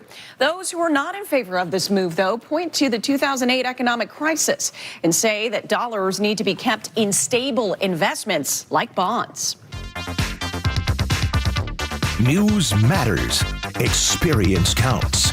You're listening to Charlie Harger and Manda Factor, Seattle's morning news. Here's what I think happens, Manda. What happens, Charlie? Nick can tell if we're dragging a little bit at times, so he picks out just the right song to pep us both Bust up. out the new order. It works every time. Yeah, good going, Nick. Good morning. Welcome to Election Day Tuesday. Seattle's morning news, a big night in front of us, and tomorrow morning, all the analysis of what the heck happened in the election. It's going to be interesting. Should be a fun one for sure. All right, Chris Sullivan is here checking the roads every 10 minutes. Producer David Burbank in the studio with us. And coming up on the show, we have New York Times investigative reporter David Farenthold talking about the latest government shutdown, also big races happening around the country, and he has a story of an undocumented immigrant deported, but with no hearing. Sully, you have another choke point coming up. Yes, I do. We're going to take a look at the chaining requirements and make sure you're ready to roll over the mountain passes. And let's brace ourselves. Gee, Scott stops by. He's going to weigh in on the race for Seattle mayor. I am braced. It's now 8:10. The Seattle City Council voted unanimously to help provide food for families who lost SNAP benefits November 1st. Last week, Mayor Bruce Harrell declared a limited civil emergency proclamation to provide $8 million for food to an estimated 50,000 people who might otherwise go hungry. Here's Council Member Maritza Rivera. I just cannot believe that in 2026, this is happening in the United States of America. It is not okay. The money comes from a city contingency fund and will continue through the end of the year or until SNAP is restored. 21-year-old man is under arrest for an alleged drive-by shooting in Pioneer Square. It happened early Sunday morning. But he was caught because of a Tesla parked nearby. And with the story, here's KIRO News Radio's James Lynch. Seattle police were in the area near 2nd Avenue South and South Main Street just after 1:30 Sunday morning when they heard gunfire. They arrived and found 2 vehicles damaged and more evidence captured on a continuously recording Tesla camera. Here's SPD Detective Brian Pritchard. It showed a man crouching behind the vehicle and firing gunshots. The man jumped into a car and fled, but was captured about an hour later. He's expected to be charged with drive-by shooting and unlawful possession of a firearm. James Lynch, KIRO News Radio. Washington is joining 21 states to sue the U.S. Department of Education. They're challenging a new rule tied to student loan forgiveness. The program helps public service workers, teachers, librarians, and others. The rule would block employers if they serve what's called an illegal purpose. That could include supporting undocumented people or offering gender-affirming care. The lawsuit says the department doesn't have the authority to make that change. The rule takes effect next July. Okay, today could be a big day for the Seahawks. They won big on Sunday Night Football, right? Well, they could be looking to switch up their roster. Here's ESPN's Adam Schefter. He spoke to the Pat McAfee show, saying the Hawks are making some noise ahead of today's trade deadline. Something is going on in Seattle. Seattle would be a team to watch. Hawks are tied for first place in the NFC West, now seen as a top contender. Teams have until 1 p.m. today to make a move. Tick-tock. We'll see what happens. It's 8:12. Time for a check on weather. It's brought to you by State Roofing and Exteriors. Dry for the bulk of today, 56-hour high, but then things are really going to change. We have a 1-2 punch moving in for tomorrow and Thursday. It's going to be stormy, rainy, and windy with highs in the upper 50s. We're talking a 1/4 inch of rain tomorrow, 1/2 inch on Thursday, and then we'll calm down a little bit Friday, get back to scattered showers and sunbreaks in 55. Looks like it'll be dry for the weekend. It's 42 in Seattle right now. Let's go to Chris Sullivan for traffic on the 3s. And we got a new crash to tell you about. This one is on northbound 405, approaching the aforementioned Seattle Seahawks training facility and home there at the VMAC.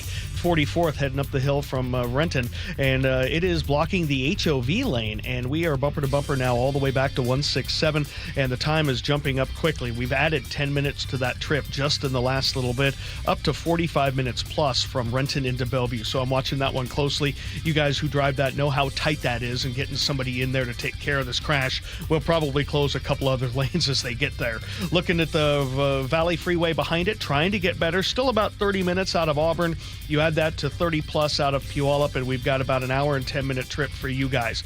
Looking at a crash now on eastbound 512, just away from I-5 as you work your way out of Lakewood, so plan on a little bit of a delay there. Most of Pierce County is in okay shape. Federal Way to Seattle, still at about an hour and 20-minute trip. We have gotten rid of most of the braking heading up from South Center to 599 after a crash there. Car in the Gore Point, our good friend Adam out driving his Staples truck. Let me know that car got pretty harshly sideswiped, and there's some debris in the area, so watch out for that. Across the lake, we're still doing really well. Coming down from the north end, we've got about an hour and 15-minute trip from Everett to Seattle or Bellevue. Things are finally calming down on the Mukilteo Speedway right at 99. For a while, we had that entire highway closed, and we're still struggling on westbound 2 and 204 getting to the east end of the trestle. KIRO News Radio Real-Time Traffic, I'm Chris Sullivan. It's now 8:14. Ariana Grande could not defy gravity for a special occasion. KIRO News Radio's Katrina Gashard is here to explain. The actress and singer says she won't be joining the rest of the cast at the Wicked for Good world premiere in Brazil today. Stop this. It's gone too far. Alphaba, they're coming for you. Just look at me. Grande says it's due to a safety issue with her flight. On Instagram, she wrote, "My team and Universal have tried every single thing possible to fix this, including searching for different flight options, but none would get her there in time." Despite being not able to reunite with the Wicked team, Grande tossed some love to her co-star, Jonathan Bailey. He was named People's Sexiest Man Alive for 2025. Wicked for Good hits theaters November 21st. So do you think she looked at even smaller private jets in addition to larger private jets? Doesn't she have 5 private jets? I mean, really? Well, it's not happening, folks. Every single possible thing. Thank you, Katrina. It's 8:15. Reliable, refreshing, and ready every morning. Seattle's Morning News. Every Tuesday, we call up New York Times investigative reporter David Fahrenthold to talk about the big stories of the week. We learned just this morning that former Vice President Dick Cheney has died. David, how do you think Cheney will be remembered? Well, certainly somebody who revolutionized the position of the vice presidency. I mean, he was by far the most powerful vice president we've ever had. And also, I think somebody who was a precursor to Trump in the way that he pushed the boundaries of what the national security could allow you to do, the way that we detain people at Guantanamo Bay, ordered torture of people. There were a lot of things, a lot of norms and rules that were broken in the name of national security after 9/11, and I think Cheney was a big part of that. Yet in the way he was a conservative compared to the conservatism you see from President Trump, they seem like two different animals. How do you suppose the president reacts to this today? Well, I think he saw Cheney in the end as an enemy. I mean, certainly Cheney's daughter, Liz Cheney, was an enemy of Trump's, trying to call Trump out for going far beyond what her father did and trying to stay in office after he lost in 2020. So, yes, Cheney did recognize some limits, was a person of the old school in Washington, and it was different than Trump in that way. But I think did sort of set the path for Trump in showing how much you could do by just doing it, not asking permission first. David, want to talk about Election Day while we have you. Local elections taking place across the country. We are focused on several big races here in our state, but the biggest one in the country seems to be the race for mayor in New York City. What do you see playing out here today? Well, all indications are that Zoran Mamdani, the socialist 34-year-old, I think, candidate, is going to be the one who wins. He's running against a Republican who has no chance because he's a Republican, and former New York State Governor Andrew Cuomo, who seems to be running just because he doesn't know what else to do with his life. So Trump has endorsed Cuomo. I think there's a lot of moderate money behind Cuomo, but the energy is certainly behind Mamdani. So I'm fascinated to see what the margin will be there, and also just once he's elected, what he does. I mean, we've never had a socialist run a city that big. I'm so interested to see what he tries and what actually gets through in New York. As we talk about socialism, we have a socialist candidate here, a Democratic socialist, Katie Wilson in Seattle, who is considered the front runner in the mayor's race. We also have candidate in Minneapolis. What kind of inference do we make from socialists in the blue cities seeming to be in the driver's seat right now? Well, there's obviously a lot of enthusiasm on the left because of Trump. And there is a willingness to try new ways of governing cities. I think the New York City's already sort of gone through several backlashes. We had a very liberal mayor there, then a very conservative mayor with Eric Adams, and now they're going back to the left.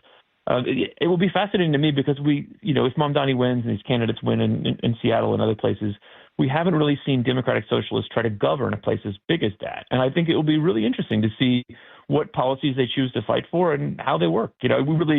It's been sort of a theoretical concept, like how would socialism work in America, and we now may get a chance to see how it actually works.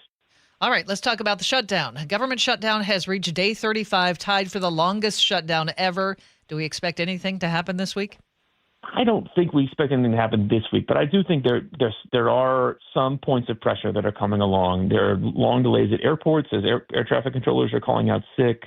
Food stamp benefits, although they're being paid, are being paid at half the rate they were before, so some people are really suffering. And also President Trump's approval ratings are really in the tank. He's at his worst place since January 6th in many cases, in many polls, because of what's going on with the shutdown. So I do think that there'll be some sort of resolution. The question, though, is what Democrats will do. They finally have a point of leverage over Trump. They finally seem to be winning a political battle. They may get some good news at the polls today, so they may drive a harder bargain at the end of this week than they would have last week. Does the administration view this as the winning move, though, cutting off SNAP, not paying workers while we have the shutdown? Do they see an end game here that could be a success for them? I think at the beginning of the shutdown, they were happy because a lot of what the limits on the president's power on a shutdown are kind of an honor system. And Trump doesn't, he just runs right through honor systems. So he was paying the military when he wouldn't have otherwise. He was firing people he didn't like, cutting off aid to blue states. It gave him, I think, at the beginning, a freer hand to do things he wanted to do anyway. Now, though, I don't think he wants to do things like cut off SNAP. A lot of his voters are on SNAP. That's the food stamps aid program. So I don't think he sees this as, like, now that the money is literally running out, it's not laws that are constraining him, it's money. I think he does see a political downside to this. So I think if he decided he wanted to end the shutdown, it would be over in a few days, and he may decide that later this week. David, while we have you here, let's look at a story you contributed to the Times last week. This is about a former Trump golf club worker mistakenly deported to Mexico. What's this story about? So this is somebody who, Alejandro Juarez, who came to the U.S. about 20 years ago, and he got a job. He came to the U.S. illegally from Mexico and got a job at the Trump-owned golf course in upstate New York or outside New York City. He knew Trump, served Trump. That's what he mostly worked as a food runner and server. I remember I met him in 2018. I remember him talking about, bringing plates of French fries to Trump. So he got fired by the Trump organization in 2019 after they discovered they were sort of on a crackdown of sort of getting rid of all the illegal workers at their own golf courses after having tolerated them for many years. And then got another job, went on with his life. Then this year, as part of the ICE crackdown, he's arrested, put into ICE custody. And what's supposed to happen then is he's supposed to have a hearing and some sort of due process to determine if he should be deported. But ICE claims they put him on the wrong plane, and instead of sending him to Arizona to be in custody while he waited for a hearing, they sent him to Mexico. And even though he protested and said this wasn't, didn't deserve deportation, they dumped him over the border in Mexico. So now he's back there, and ICE has admitted that they did this wrong, that they screwed this up, and they're now offering him a chance to come back to the U.S. and be in ICE custody again while he gets his sort of fair hearing that he didn't get the first time. David, is his experience unique? It's not unique. It is unusual. The ICE is trying to deport so many people, and they're deporting a kind of person that they weren't deporting before, which is people who basically are law-abiding, not criminals, following the rules, that they're not really built to do this efficiently. And we have seen cases of U.S. citizens taken into custody, people who are permanent residents taken into custody. This is the first case I know of where they actually deported a person who didn't deserve to be deported. But the volume they're doing that kind of mistake seems inevitable. New York Times investigative reporter David Fahrenthold. David, thanks for your time this morning. Thank you. It's 8:22. The UN is warning mankind is on an accelerating course to climate catastrophe. The UN reports global greenhouse gas emissions rose 2.3% to a new high in 2024, significantly overshooting its targets for bringing global temperatures back to pre-industrial levels this century. UN Secretary General Antonio Guterres warning, "Make no mistake, any period of overshooting will inevitably bring dramatic consequences." Warning that the gap between countries' climate pledges and actual performance is growing, and that even honoring those pledges won't be enough to avert devastating climate impacts. Vicky Barker, CBS News, London. At least one major Tesla investor has rejected Elon Musk's $1 trillion pay package. Here's CBS's Michael Wallace. Norway's sovereign wealth fund is the first big investor to share how it voted. The fund said it, quote, appreciates the significant value created under Musk's visionary role, but is concerned about the award's size, dilution, and lack of mitigation of key person risk, end quote. Smaller funds, including several New York City retirement funds and the American Federation of Teachers, have also said they will vote against Musk's pay package. Tesla will announce the results of the voting at its shareholders meeting Thursday. Michael Wallace, CBS News. That's $1,000 billion. $1 trillion for pay. Whew. Chris Sullivan would be worth every penny of it. Well, thank you. I take donations at the office. Okay. If people want to stop by as you're dropping off your ballot nearby, just drop off 10s, Address 20s. it to David Burbank. Yes. Yeah. Right. Yeah. Dave's got to get his cut. He's got to get his taste. How's traffic looking? It's not great out there, Charlie. At this point, we have this crash blocking the HOV lane on northbound 405, right by the VMAC there at 44th, and so it's causing a really significant backup. 50 minutes from Renton into Bellevue. That's added 15 to our drive just in the last little bit, and this is definitely adding some spillover onto the Valley Freeway. So while we were down to about 25 minutes out of Auburn, we're back up to about 30 out of Auburn, and that keeps us up over an hour and 10 because of the brake lights through Pacific. Federal Way to Seattle, about an hour and 20-minute trip, 40 minutes into South Center, about 40 into South Center, from South Center, so pretty heavy those last couple of miles. We did have that earlier crash near Interurban. Coming down from the north end through I-5, it's not terrible through Mount Lake Terrace, but it is really heavy from about Northgate down across the Ship Canal Bridge. Hour and 20-minute trip from Everett to Seattle, matching hour and 20 from Everett to Bellevue, bumper to bumper through Canyon Park. Just a slight gap, and then you hit it again through Totem Lake and Kirkland. Kind of a tough day for you guys. Lake bridges, though, are okay. Eastbound 18 still struggling over Tiger Mountain for that semi in the ditch. This report brought to you by Seattle Sports. Search Seattle Sports on YouTube. Click subscribe. Get fresh video content daily. Our forecast, nothing too exciting for today. Should be mainly dry with some sunshine by afternoon and 56. But then tomorrow and Thursday, very wet. It's going to be rainy and breezy with highs in the upper 50s. Right now, it's 42 in Seattle. Coming up on Seattle's Morning News, we'll take a look at today's election, including Luke Ducey on the race for the next King County executive. Top of the hour news, Heather was doing the Mpox story, and I said, what's Mpox? The Jake and Spike Show. I remember when the transition happened because the word monkeypox was deemed insulting. Weekdays, noon to 3. Who is it insulting to? Monkeys. Anytime a monkey heard you say monkeypox, they just kind of side-eyed you. They went, hey, what are you talking about? It's just show of respect. Those primates were so sensitive. Pardon me, monkeys. Watch the Jake and Spike Show live on YouTube or the KIRO Newsradio app. When you're hiring, have you ever felt like you're missing out on meeting truly great candidates for your roles? It seems impossible to find them, but they have to be out there somewhere, right? Well, they're not hard to find when you know where to go, and that place is ZipRecruiter. And right now, you can try ZipRecruiter for free at ZipRecruiter.com/radio. ZipRecruiter helps 10 million people with their job search every day. And because these people are actively looking for jobs just like yours, it's easy to find the right person right away. In fact, 4 out of 5 employers who post on ZipRecruiter get a quality candidate within the first day. But if you're not using ZipRecruiter, you're missing out. So see what it's like when the impossible is easy. When you go to ZipRecruiter.com/radio right now to try ZipRecruiter for free. Once again, that's ZipRecruiter.com/radio. ZipRecruiter.com/radio. Never miss out on great candidates with ZipRecruiter. Hey, Mike Salk here. Who's got family coming to town this holiday season? I know I do. My parents will be staying at my house for a few days over Thanksgiving. And obviously, you want to make sure your home is prepared. You want to present a warm environment. And that starts with a well-heated, properly insulated home. Make sure your insulation is ready for that challenge this year by calling Crawl Pros. They'll come to your house, just like they did at mine, do a free corner-to-corner inspection of your crawl space and your attic. If your home has damaged insulation or no insulation in the attic or crawl space, get it fixed before the cold weather really shows up. If you're a PSE customer and your home was built before 1990, you could qualify to receive a rebate on up to 95% of the cost to properly insulate your crawl space and attic. Yeah, 95%. But you got to act now because many of these rebates are ending at the end of the year, including federal incentives. Call Crawl Pros. They're the crawl space experts, and learn what's going on behind that crawl space and attic hatch for free. Then see what energy rebates you're eligible for. Go to crawlpros.com. If your commercial building is over 20,000 square feet, Washington's Clean Buildings Law not only probably applies to you, but goes into effect as soon as July of 2026. Puget Sound Energy's free Clean Buildings Accelerator is here to help. You'll get step-by-step guidance, easy energy tracking tools, ready-to-use plan templates, and a year of ongoing support. It's a simple way to save energy and lower costs. Sign up at pse.com/clean buildings.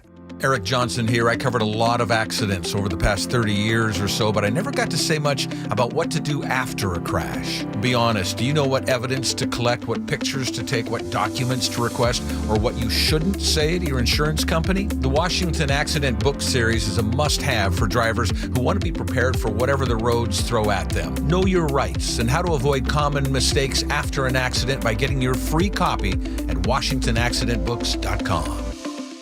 I got to tell you something, Nick. I have really noticed a difference in your energy level since you started going to the Longevity Medical Clinic. And you know why? Why? Because they actually balanced my hormone levels. And when they do that, the largest change I noticed was that now I could sleep. And then not only get more sleep, they just get more energy, right? Right. So that all of a sudden that resulted in me, I started running again and doing all these things that I felt so fatigued throughout the day that I couldn't do anymore. Okay, so at this point, do you want to apologize to me? Because I was always saying to you, every time you say, I don't sleep, I don't feel well, I feel kind of off, I'd go, well, you need to get in touch with Longevity Medical Clinic. And you're always like, blah, blah, blah, blah, blah, blah. I know. But now it's turned into something fun that we get to go in together. So I need to hear, you were right. You were right. You were right. I should have gone to Longevity Medical Clinic. I should have. There we go. Fine. Yes. You know the right thing to do. Get in touch with Longevity Medical Clinic. Take the free health analysis at lmclinic.com. Do you know someone whose everyday actions make Washington stronger? Someone whose care, service, and connection lift us all. They're Washington's community champions, and WSECU wants to celebrate them this fall. Steve Rabel here. WSECU has been serving Washington since 1957, and they're the only credit union named Forbes' Best Credit Union 5 years running. Now it's your turn to get in the game. Nominate your Washington Community Champion today at mynorthwest.com/champion. 1877 Cars for Kids. KARS Cars for Kids. 1877 Cars for Kids. Donate your car today. Call 1-877-CARS for Kids to reach a friendly live agent. Donation's super easy, and your car can be picked up as soon as tomorrow. Call us now. 1877 Cars for Kids. Donate your car today. Did you know you can donate real estate too? What's your holiday tradition? For most, it's gathering with a joyful meal. Unfortunately, for many families, that tradition feels out of reach. To help, please donate to Nourishing Neighbors the next time you're at Safeway checkout or visit nourishingneighbors.com. Now, the latest from KIRO Newsradio and mynorthwest.com. Live from East Lake Avenue. You're listening to Charlie Harger and Manda Factor, Seattle's morning news. Good morning. It is 8:31. It is Election Day, and across Western Washington, voters are weighing in on some incredibly tight local races. And KIRO News Radio's Luke Ducey joins us to break it down. One last chance to hear from the candidates. Let's dive into one of the bigger races for King County Executive. Claudia Balducci versus Gurmai Zahalai. Here's Balducci on why she is the right candidate. We have needs for housing, for transportation, for public safety. These are all areas where I have a tremendous amount of experience and a track record of delivering big things sometimes when it seemed impossible to do so. And here's Zahalai on why he is the best candidate. We have on board in our coalition the governor, the attorney general, more state-level elected officials than any other candidate. We have both Pramila Jayapal and Adam Smith, our members of Congress that represent the vast majority of King County, saying this is the campaign that they want to work with in defending our values. Now let's flip it. Here's Zahalai on public safety. For me, it looks like the full spectrum of keeping a community safe, from prevention all the way to emergency response. Prevention looks like making sure that our communities have the resources that they need to live safe lives, like affordable housing and mental health resources. He also says when people call 911, they deserve a fast response time. Here's Balducci on public safety. I'm a former jail director. He initially ran on shutting down the juvenile detention facility and defunding the police. She also wants to launch a retail theft task force in the region. She's working with former interim Seattle Police Chief Sue Rahr to develop a tougher policy on street drugs and drug addicts. Look, you're going to go to jail, but if you choose, we will take you instead to this place where you can get sober, get help, and get connected to the services you need to slow that revolving door of in and out to the streets. So there you go. A last look at a couple of different issues on those candidates. Hey, you can mail your ballot today. If you do that, though, go into the post office and make sure you see a postal worker stamp it with a postmark before you leave the post office. The Secretary of State is recommending you find a ballot box instead. You have until 8 p.m. tonight. Most importantly, just vote. Charlie and Manda. All right. Thank you, Luke. And speaking of ballot boxes, in Pierce County, workers began emptying the boxes and bringing them back to the election center to be sorted and signature checked. We get more on this from KIRO 7 TV's Elle Thomas. Pierce County Auditor Linda Farmer says all of the workers are county employees, meaning they've gotten background checks and have been trained in ballot processing. We tally them, we put them into the system, but we don't hit the button until 8 o'clock on election night. These are just some of many measures in place to make sure the elections are safe and accurate. And on this election day, Molly Moons is offering a complimentary scoop to anybody who shows up with an I voted sticker. Just drop off your mail ballot by today and swing by your local shop. Bet you a lot of businesses are doing special things for election day. Very cool. Let's check the traffic now. We do that every 10 minutes. And here's Chris Sullivan. How do you get a sticker at a ballot box? Oh, no, it comes with the ballot itself. Yeah. I didn't get one. Oh, I didn't see one. In Snohomish County, I didn't see one. Pierce County gave me one. Well, I'll have to check. I have the remnants of my ballot at home. But, wow, I feel left out. You just left out of ice cream. I'll bring mine for you for tomorrow. No, it doesn't really count. You won't get free ice cream tomorrow. Oh, wow. The roads right now, we have cleared the crash that was blocking the HOV lane on northbound 405, right at 44th there by the VMAC. Still have a 45-minute trip, though, from Renton to Bellevue. Pretty heavy all the way up from 167. Speaking of the Valley Freeway, about an hour drive, maybe a little bit under now, as we're starting to see things move through and our travel time come down. Federal Way to Seattle, picking up the pace a little bit, down to about an hour and 10, with 40 of those minutes out of South Center into downtown. So the last couple of miles are going to be pretty rugged, but nothing you can't handle. Out of the north end, still an hour and 10-minute trip from Everett to Seattle or Bellevue. Still struggling a little bit on westbound 2 and 204 getting down to the east end of the trestle. But again, I'd never found any reason for that today other than just volume and some fog. KIRO Newsradio Real-Time Traffic, I'm Chris Sullivan. Mostly dry today, maybe some sunshine later in the afternoon, a high of 56, but tomorrow, Thursday, and Friday, rain makes a comeback. It'll be kind of windy tomorrow and Thursday as well, high pushing 59. Right now in Seattle, it's cloudy and 43. Charlie Harger and Manda Factor, Seattle's morning news. Let's go! Now, Choke Points with Chris Solomon. Presented by Carter Subaru. It's 8:36. Well, November 1st came and went without much fanfare, but it marks a significant change in your preparations for driving over the passes. Yeah, Sully has that date circled on his calendar, and he's here with a reminder. And yes, November 1st, we celebrated. I assume some of you all did as well. That's the day that studded tires could be put back on your car. They are now legal to use through March 31st, though the state, of course, asks you to look into studded tire alternatives because they really rip up the roads. It estimates that those tires do up to $29 million in damage to roads each year in our state. You should start carrying chains in your car just to be ready. I mean, when you're traveling the passes, you are not required to carry chains, so they're not going to pull you over if you don't have any chains in your passenger car. But, of course, you got to have them so you can be ready. And, of course, you don't want to get ticketed for not following the chain requirements in bad weather. When the chains required sign is active, even four-wheel drive or all-wheel drive vehicles are required to put them on. That's when it says chains required for all. When it says for all, that includes everybody, including those bigger cars. And of course, on those all-wheel or four-wheel drive cars, the state law requires them to be put on at least 2 front or 2 rear. You don't have to put them on all 4. You should check your manufacturer to make sure you're doing it the right way. And of course, studded tires don't meet the chain requirements. You'll still need to chain up if required. Now to the big boys, commercial vehicles, and any rig over 10,000 pounds, which could be some of the bigger passenger trucks or SUVs, you need to have chains on you at all times over the passes. Sergeant Rocky Oliphant with the State Patrol Commercial Vehicle Division says emphasis patrols on Snoqualmie Pass are coming over the next couple days. We will have our commercial vehicle enforcement officers and troopers will be doing chain enforcement. If you do not have a chain and you're in a commercial vehicle, you will be pulled over, possibly ticketed, and for sure turned around. And that's the real big penalty for failing to carry them. If you're a big rig, that means your trip is going back down the mountain and the other way until you get your chains. That's a bad day. That means your delivery is going to be late. Sergeant Oliphant wants to drive this message home, pun intended, earlier in the season so we don't have trouble later in the year. Every year it seems like we have some sort of semi-truck commercial vehicle that has an issue, didn't end up having chains, and we end up having to shut down the pass. We would like to get ahead of this, so we usually will do an emphasis out there with chain enforcement to hopefully get people prepared for going over the pass. And of course, we have Sergeant Oliphant has a message for all of us non-commercial drivers.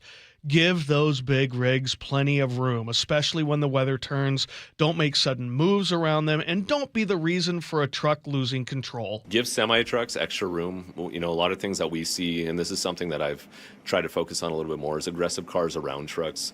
Sometimes, you know, we have these aggressive cars, they cut off semi-trucks. Those trucks don't have as much space where they can stop. And they also might not even see you based on their size, your size, and the conditions as well. And of course, one more tip, we've got plenty of time to do this. Mentioned it a few weeks ago. Now the time to start practicing putting on those chains so you're not doing it for the first time on the side of the road. And of course, as always, drive safely. And we can find out more at mynorthwest.com. Yep, plus every single possible chain requirement you can think of and all the different varieties therein. I know a lot of people with four-wheel, all-wheel drive like to argue with me about what the requirements are or are not. Yeah. It's all spelled out there in a link at mynorthwest.com. Well, flipping through the pass cams, there's snow at Stevens. Already. Yeah. Well, Sully, I want you to know that a bunch of people, your Snohomies, people in Snohomish County, on the text line, they're saying they didn't get stickers either. What? So I got it in Pierce County. Manda got it in King. Yeah. Well, that just shows you Snohomish County knows how to save some money. But David in the 206 texted in. He says he has an I voted sticker for the best real-time traffic guy. Oh, is that me? Wait a minute, is that me? Yeah. Oh, God. I don't want to overstep my bounds. It could be Nate Connors. I don't know. It could be Nate the Great. You're the best one in the morning. Oh, Yeah. why, thank you. On this station. Sully, what's coming up in traffic? That's like a one of one. We're going to take a look at the northbound 405 corridor. Earlier crash near the VMAC. We'll break it down next.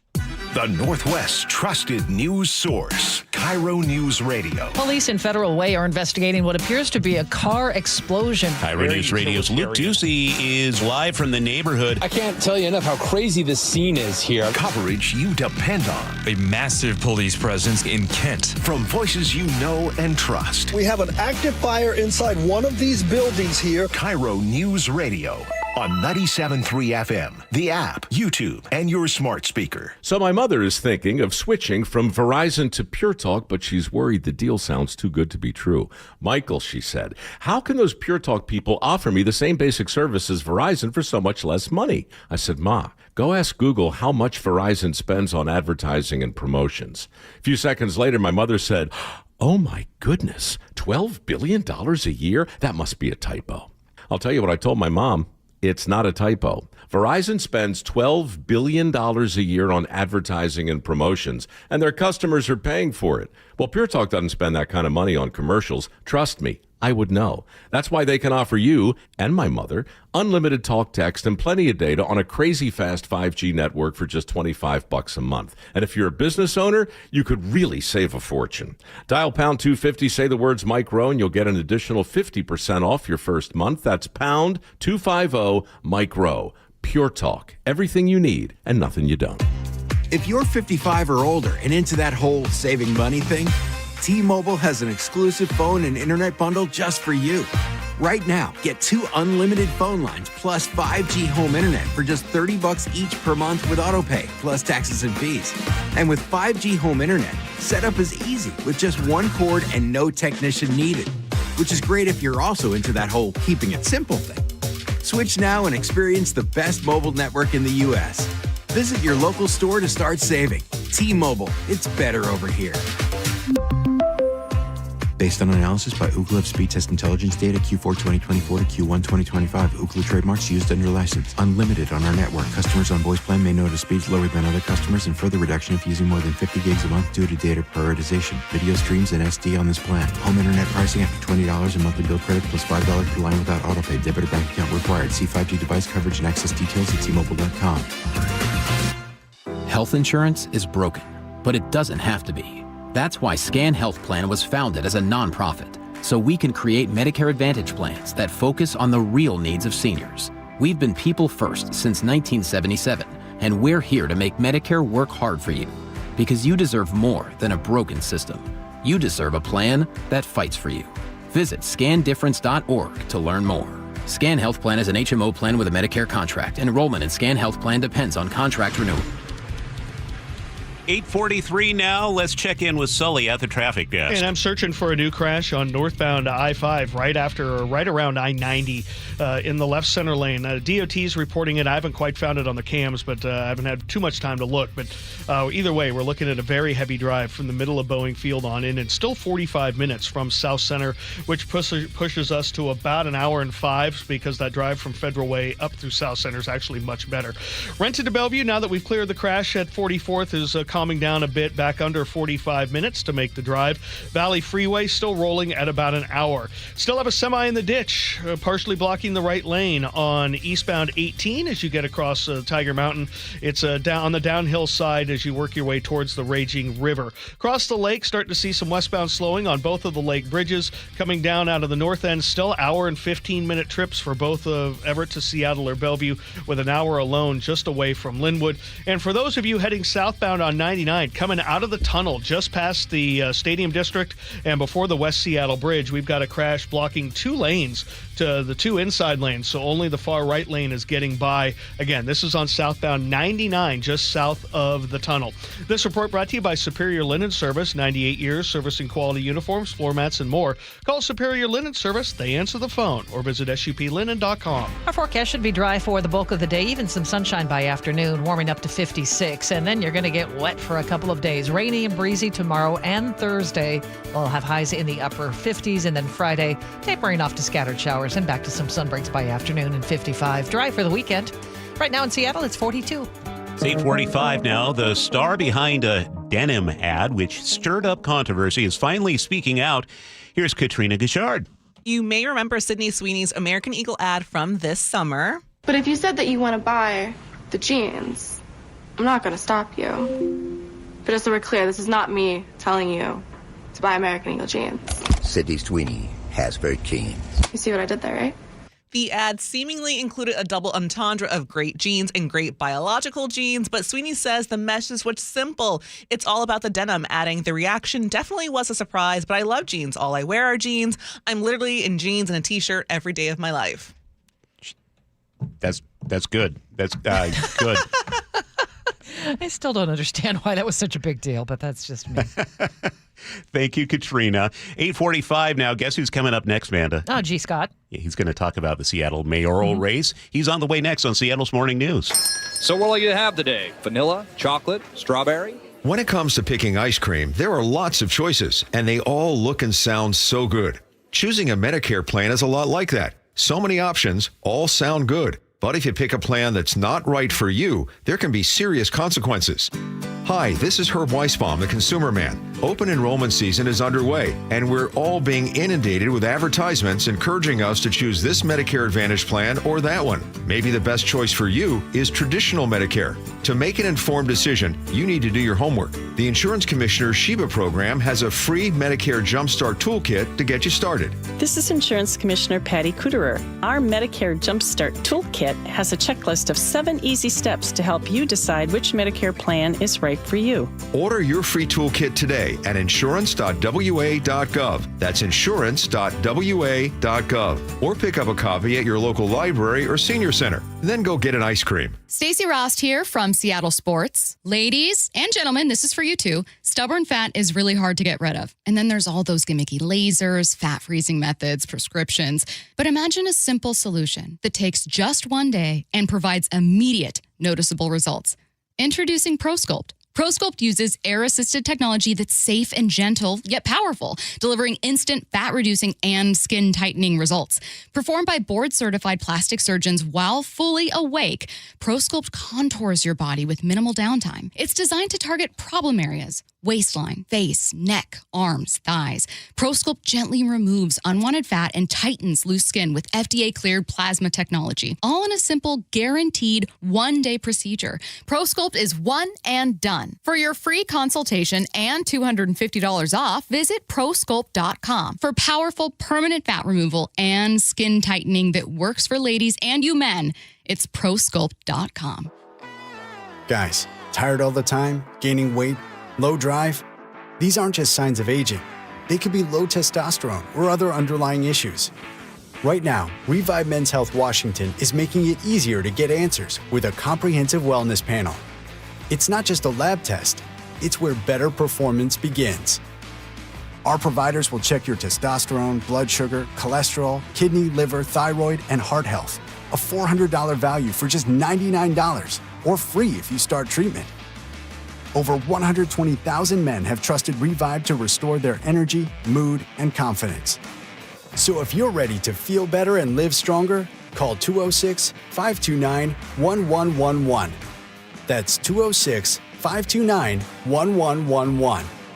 Or visit ReviveMen'sHealth.com. Offer ends November 30th. Must medically qualify. Terms apply. Contact us for full offer details. Seattle's Morning News. Hear it live, stream it online, watch the show, or catch the podcast anytime on mynorthwest.com.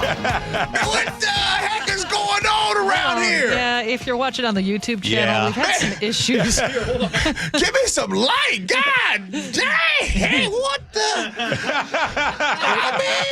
We look a little ghostly today. I need HR to see this upstairs. I need boss lady and all of them to see this. This is unbelievable. When they was putting this in, they did not think, dude, there's no diversity right here. DEI got thrown out the window. My goodness. Can I get some light? Jeez, Man. Scott, how if you you're doing listening, today? If you're listening on the radio, it probably doesn't work out. But if you watch it on YouTube, you got a treat. The lighting for radio is excellent. Not so much for video.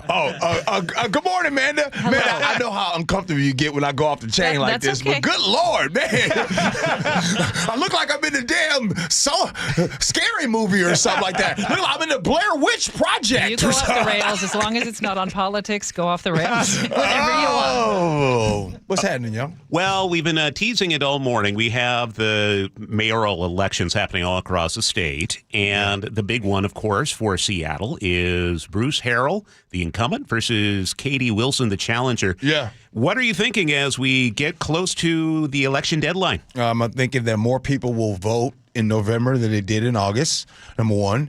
And number two, more people are understanding and they now know that the most qualified person between the two to run the city of Seattle, and it's not even close.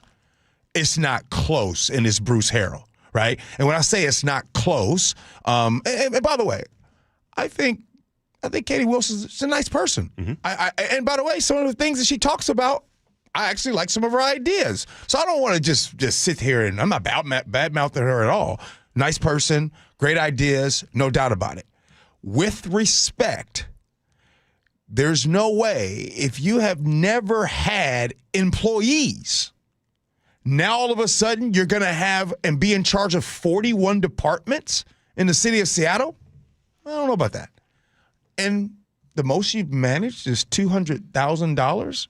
You're going to be in charge of nearly a $9 billion budget in Seattle?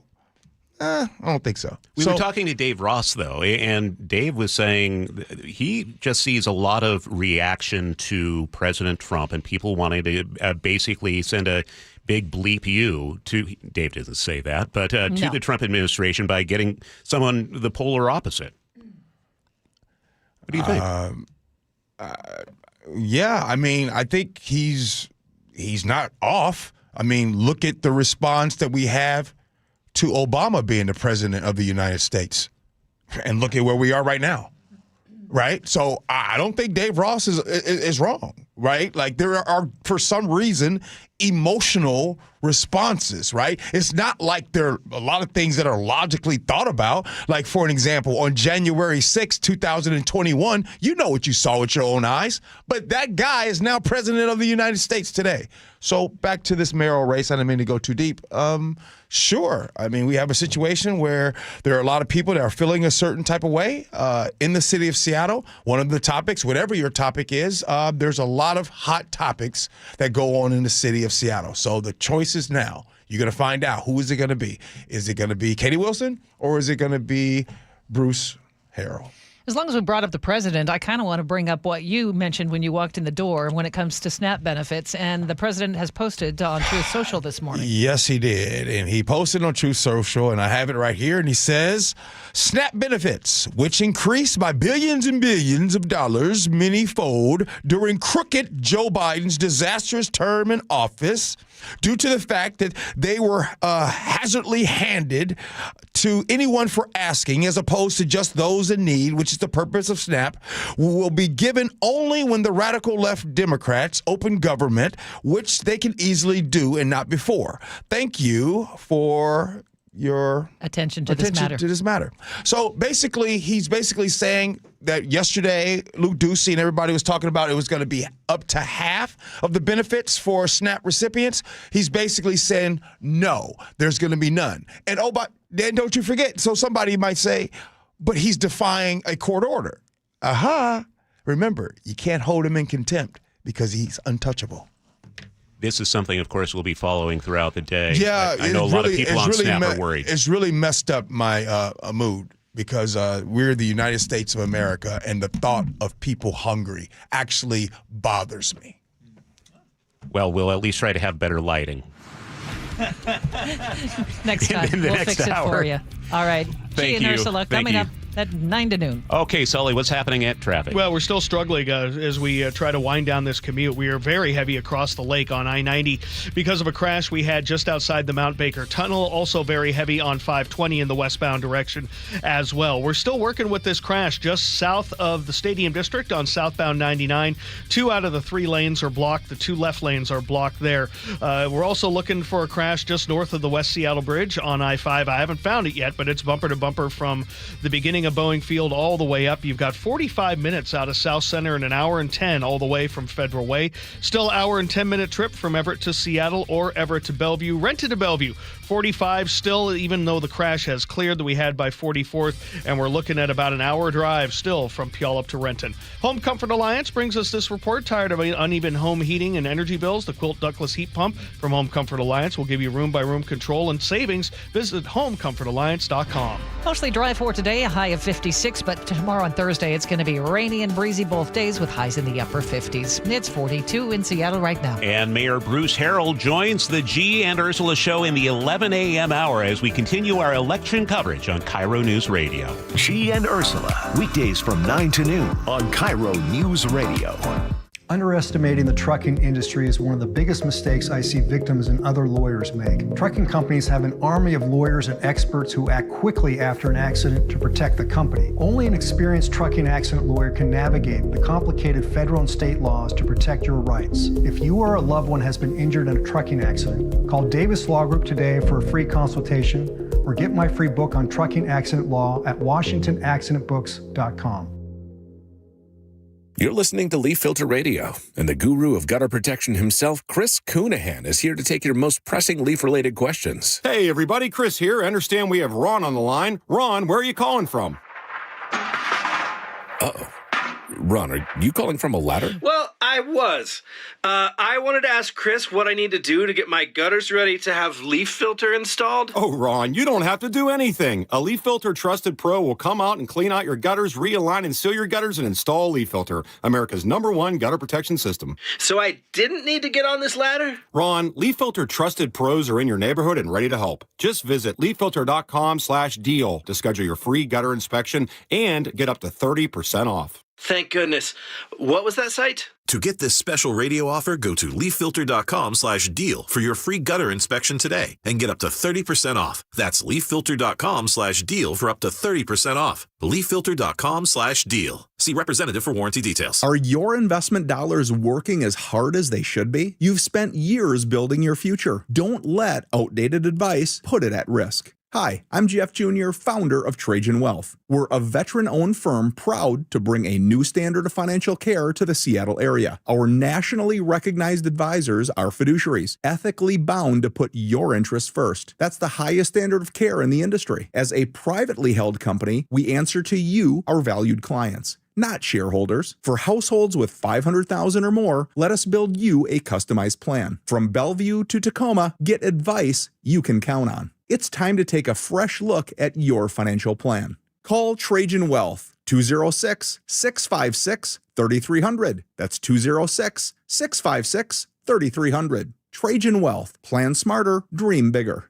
Advisory services offered through Trajan Wealth, LLC, an SEC-registered investment advisor. You're losing your hair, and you simply need a solution that works. You want the best. Modern technology, top-rated physicians, something that's guaranteed to work. Guys, you need world-class Dr. Perungo and his team at Advanced Hair. Advanced Hair has completely redefined hair restoration. From the experience itself to their unmatched results. Receding hairline, bald spot, thinning hair, maybe all three like I had. Get your hair back with Advanced Hair's simple one-day treatment that begins to regrow your own natural hair the very next day. Advanced Hair has changed tens of thousands of lives, including mine. And get this, Advanced Hair is once again the winner of the 425 Business of the Year. For your free consultation, call 425-449-8185. Right now, you'll get $250 off and 250 free hair grafts. Refine your hairline with the team that redefined hair restoration. That's 425 855-449-8185. Or for the before and afters, visit advancedhair.com. Get set for fall entertaining with incredible deals at Dania Furniture. The Fall Entertaining Sale features huge savings on select furniture and decor for every space, from dining and living rooms to guest spaces ready for overnight stays. Refresh your home today and make it holiday ready just in time for the gathering season ahead, but only for a limited time. Dania Furniture. We make it simple, you make it home. Stop by your local showroom today or shop online at daniafurniture.com. It's Sky Nursery's first annual Greenhouse Winter Market, followed by the inaugural Shore Lights Winter Light Display, November 15th and 16th. All vendor fees support HopeLink, collecting food donations for neighbors in need. Event details at skynursery.com. Your best source for local news, KIRO